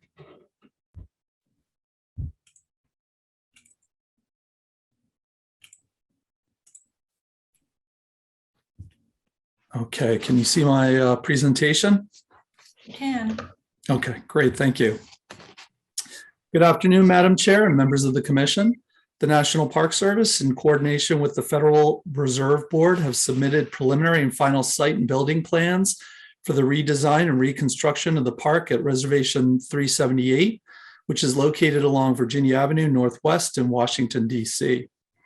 The project proposal would remove the park, which is necessary to access and repair the parking garages beneath the site, and then reconstruct the park to maintain its historic design qualities, along with improvements to establish a more usable public space. Previously, the Commission provided comments on the project's concept plans in March 2020, and since then, the National Park Service, in coordination with the DC SHPO, have determined the park site to be eligible for the National Register of Historic Places, and as a result, the applicants have scaled back some of the previous design features in order to maintain the park's existing character as much as possible. Through the DOE nomination process and plan revisions, staff finds that the applicant has addressed the Commission's previous concept comments, particularly those relating to the central lawn area curbing, tree soil volume and replacement, and views into the park from Virginia Avenue. And I will summarize these revisions and other proposed park improvements over the next few slides. So here's the project site location in Reservation 378, situated immediately to the north of the Federal Reserve's Martin Building and above the two below-grade Department of Interior and Federal Reserve employee parking garages that require refurbishment. Here you can see the below-grade garage footprints outlined here by the white dotted lines, along with Reservation 378 and a smaller reservation, 105, which abuts the project site to the northwest. And both of these reservations are owned by the National Park Service and maintained by the Federal Reserve pursuant to an agreement between the two agencies. The existing park is a well-used public space characterized by its open views from surrounding streets with planting beds and seating areas that surround a relatively flat central lawn area. In addition, there is an existing entry kiosk adjacent to the Martin Building, shown here on the bottom left, used by Federal Reserve and Interior employees to enter below-grade parking. The park was designed by prominent landscape architects, Ome and Van Sweden, with a rich palette of ornamental grasses and perennials that emphasize seasonal interest, diversity of species, and a variety of texture and light. And this design was later coined the birth of the New American Garden. So here's the current park design proposal with a number of notable features, including a consolidated entry kiosk near the tennis courts, a raised south plaza to provide more headroom over the garage ramp below, additional seat walls around the east and west planting areas, slightly shifted tennis courts approximately 10 feet to the northwest, a reinstalled east fountain with new infrastructure and lighting, widened sidewalks along Virginia Avenue and 21st Street that comply with DDOT standards, slightly shifted and widened internal pathways, and replacement of on-site trees and understory plantings. Here's a superimposed layout overlay with the existing park configuration outlined here in orange. And as you can see, the existing and final park layouts are very similar.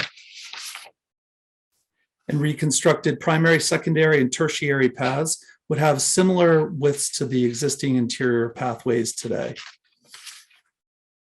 The previous 2020 concept plans included 8 to 18-inch tall garden walls and curbs along the Virginia Avenue and 21st Street park perimeters, as well as surrounding the perimeter of the interior planting beds And in an effort to minimize potential adverse effects to the central lawn space, the applicants have removed these curbing and walls to result in a flush condition between the lawn and adjacent walkways as intended in the original design. Here is a rendering from the 2020 concept submission over which the commission expressed concern with the berm and plantings on top of an 18-inch wall along Virginia Avenue, which limited views into the park from the adjacent sidewalk and street space. And here would be the new design with the walls removed so that views into the park are preserved much as they exist today. These park sections show a comparison between the proposed and existing grades, which would not change significantly under the current design, with the exception of new seat walls around the east and west planting niches in order to provide more soil volume for the trees. And this is consistent with District Department of Energy and Environment standards. The project would remove 58 trees on site and replant 89 new trees, with most of the new trees planted in existing tree locations. But with new tree canopy adjacent to the east and west shade niches to strengthen the balance between the garden's main lawn and adjacent seating areas. All of the proposed tree species and understory plantings, which would include a mix of perennials and ornamental grasses, would be suitable for today's climate and appropriate to the site conditions above the underground parking structures, adaptable to the park's urban setting with a similar visual appearance as the historic vegetation. New site lighting would be installed within the east fountain, under benches, and on the steps leading up to the raised South Plaza area.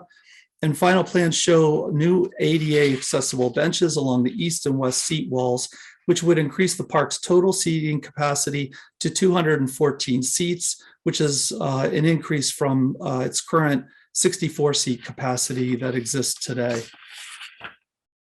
And as previously noted, the proposed design and location for the new consolidated entry kiosk remains largely unchanged from the earlier 2020 proposal, which was commented on favorably by the commission. Here you will note the simplified kiosk design, which is intended to distinguish its appearance from the Martin building and to help the kiosk proceed into the future park landscape. And we note this in our final executive director's recommendation.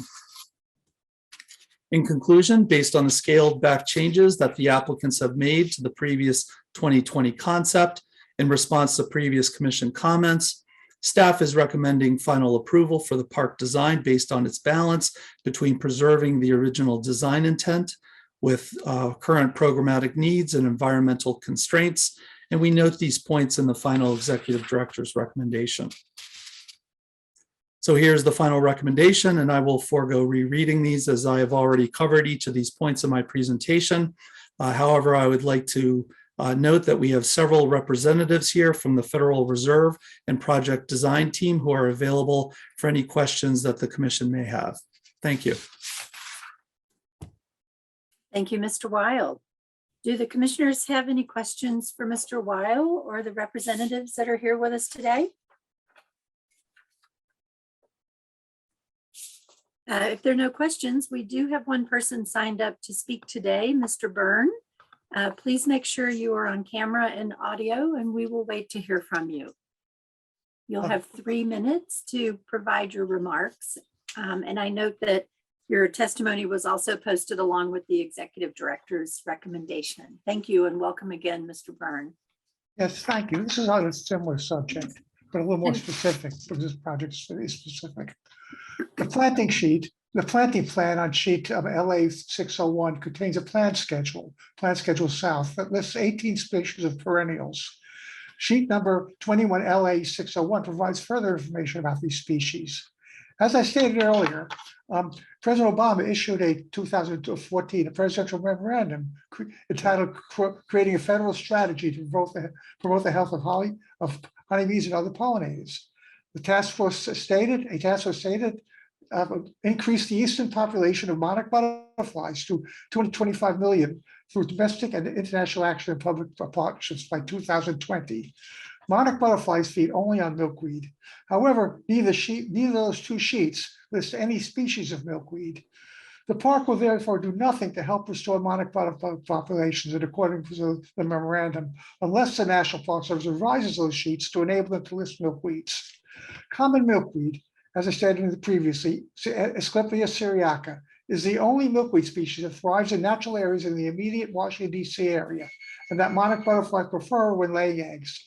The species grows best in sunny areas. Monarch females also prefer poke milkweed, Aix stoltata, when laying eggs, although not to the same extent as syriaca. Poke milkweed thrives in partially shaded areas in Northern Virginia, where syriaca does not grow well. And NCPC staff members informed me that National Park Service has revised its plan to add a tuberosa butterfly weed. However, that's a milkweed. However, studies have shown that monarchs lay few eggs on this milkweed, probably because it does not contain a toxin that caterpillars incorporate into their bodies and that help protect them from predators. Therefore, this is not a good one to add. So please add common milkweed to the planting schedule, showing the species planted in sunny areas, and add poke milkweed to the shady areas. And don't add a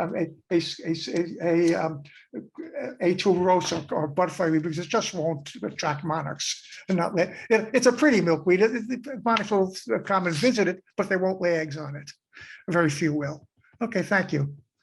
Thank you so much, Mr. Byrne. Are there any questions for Mr. Byrne?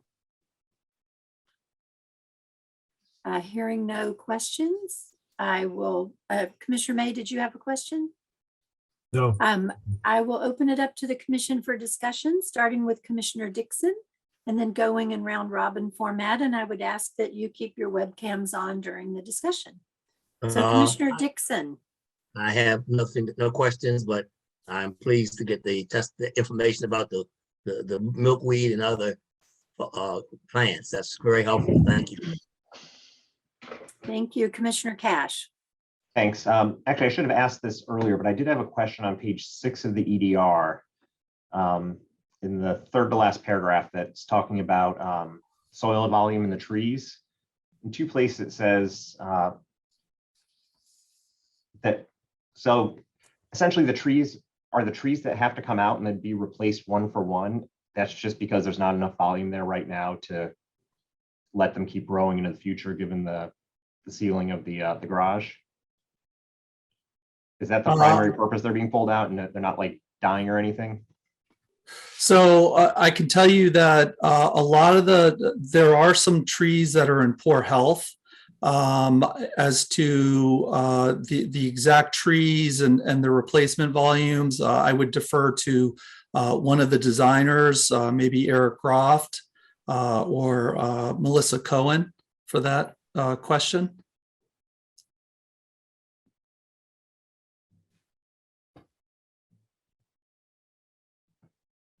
Are the designers still with us? Yeah, Eric Groft is there. Mr. Groft, we can't hear you. Oh, thank you, Mr. Groft. Still can't hear you. We can't hear you, Mr. Groft. You're unmuted, but your microphone might not be working. Is that better? There we go. Yes, thank you. Yes. Okay, sorry about that. I'm Eric Groft with Uma Van Sweden, a principal. I've been working on this project for going on 30 years now.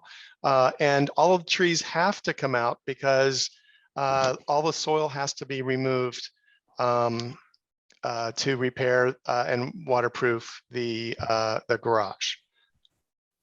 So, and we are actually increasing the number of trees that are going in. And while we're doing this, we thought it'd be a good idea to increase the soil volume as much as possible. It also gives us some built-in seating, those low seat walls as well.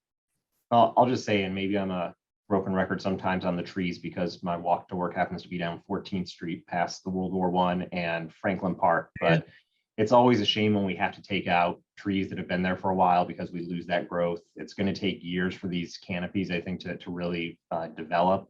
And to the extent that if the trees aren't actually sick or dying, if there's any way to try and at least preserve a few of them where you pull them out do the work that needs to be done and see if you can get an arborist to keep them live long enough to put it back in. I know that can be tough, especially in a project here where we're not just dealing with the soil, there's the infrastructure under it, but I'm always still a bit disheartened to see these old trees have to go away. But if it's just the details of this project, especially with the garage, I mean, I understand it, but I just always would be remiss if I didn't put the saving the trees on the table. So Yeah. that's my We only love comment. Yeah. we love our trees as well. They were planted by our founding partners, and we'd love to keep them. We did work with an arborist, and it was determined that not only is it extremely expensive, but it's also, you're talking about less than 50% survival rate. So it had been considered, but given the parameters, it seemed to be extreme, because several of these trees, the ones that are healthy, are extremely large. Right. And I'll just close with saying that maybe one thing that we as commission should do, and maybe I will start doing more when we're looking at some of these new projects, like the previous project that we just looked at that had landscaping. Maybe we should start asking the questions about the memorials and landscapes that are going up now, making sure that those kind of issues have been taken into account, that in 30, 40 years from now, we're not going to need to come back and address something because we got the soil volume or something like that wrong and pull the trees out again. But I think that the design overall is great. I really like that we've gotten rid of the 18-inch, that we've been able to bring the lawn back down to the sidewalk level. I think that just looks much more inviting. It's better views into the park. So I definitely appreciate the improvements that have been made since we last saw this. Mr. Groff, I'm going to take Chairman's prerogative to ask a follow-up question. So when you replace the trees, given the consideration of moving the existing ones, and it sounds like you've determined that would not be the smart way to go, are you maximizing the size of trees that are going in as replacements to the extent possible? Yes, we're not putting in small trees, but we're not putting all consistently large trees either. We're trying to vary the size so it doesn't look like they were all planted at the same time. Oh, yeah, that makes sense. But given the volume that we have, these trees should flourish. Thank you. So with that, I want to turn to Commissioner Davis. Thanks for the presentation. I don't have any additional comments. Thank you. Commissioner Steingasser. Yes, I just want to thank Mr. Byrne for his comments and repeated comments with each case. As we work on other private projects in the district and we deal with a lot of landscaping, this is something I'm going to now take back and incorporate into our discussions with developers as well. So I thank him for that contribution. Thank you, Commissioner Steingasser. Yeah, I was impressed with the specificity of the recommendations. It was very helpful. Commissioner McMahon. Oh, thanks. Great presentation. I have no comments. Commissioner May. Thank you very much. No, I don't really have comments. I have thanks to the staff who worked with us, and of course the FRB, as this is really their project, and we are doing our best to facilitate it because it's sort of a joint operation. But we really appreciate. It's really been great working with the Federal Reserve Board, I have to say. So. I don't really have anything else to say. Thank you. Thank you. Commissioner Argo. I don't have any additional comments. I'm pleased to see where we are on this. That's it. Thank you. And Commissioner Wright. I'm commented out. I don't have any comments. Okay. You'll all be glad to know I have nothing to say. we will give you a pass. Are there any other comments from the commission or staff? Hearing none, I'd like to thank National Park Service, Van Sweden, and the Federal Reserve for listening to our recommendations throughout the process and making the changes to maintain the feeling of openness this park has today. And I appreciate Commissioner May, you're reminding us that this is part of a larger effort with the Federal Reserve. And it has been a very thoughtful process to think about this entire area as part of their design. I think this is significantly improved from the one we saw a couple of years ago. And I do appreciate the National Park Service making a commitment around milkweed. It does demonstrate that preservation and sustainable design can coexist. So we appreciate that. I'm also glad that while the Monumental Core Streetscape Framework is still in the draft form, it's really heartening to see that applicants are already using it to inform the streetscape design, and we're very appreciative for that. So with that comment, is there a motion to approve the preliminary and final site and building plans? So moved. Thank you, Commissioner May. Thank you, Commissioner Steingasser, for the second. Ms. Coster, can you please confirm the motion in the second and then take the vote by roll call? Certainly. The motion was by Commissioner May. The second was by Commissioner Steingasser. And with that, Commissioner Steingasser, Yes. Commissioner McMahon, Yes. Commissioner May, Yes. Commissioner Argo, Yes. Chair White, Yes. Commissioner Wright, Yes. Commissioner Dixon, Yes. Commissioner Cash, Yes. Commissioner Davis. Abstain. Motion is approved. Thank you, everyone. And with that agenda item, we are concluding our open session agenda. We had a very full meeting, and I appreciate everyone's participation and engagement as we reviewed all of these items with great enthusiasm. Our Madam next Chair. regular commission meeting will be on Thursday, April 7th, 2022 at 1 p.m. And if there's no other business, the session is Madam now Chair. adjourned. Madam Chair. Yes, yes, sir. I like to exercise personal privilege here. I get a chance to speak to the federal members of our commission. And please take back some indication to your leaders there that we need to standardize these plugs for these electric cars. We're all excited about the rollout, but if we roll out multiple connections, it's going to be a bit of a problem. So please, you all have that power, we don't. Thank you so much, Commissioner Dixon, for that recommendation, because the system has to work and those details are really important. So thank you very much for that. Any other items, Commissioner Steingasser? I just want to compliment the staff on their agenda. They said we would adjourn at 5 and they have hit it almost on the minute. It is impressive that we can plan our day around their predictions. So well noted. Thank you, everyone. And with that, we stand adjourned and great work. Thank you. Bye-bye. Bye, thank you.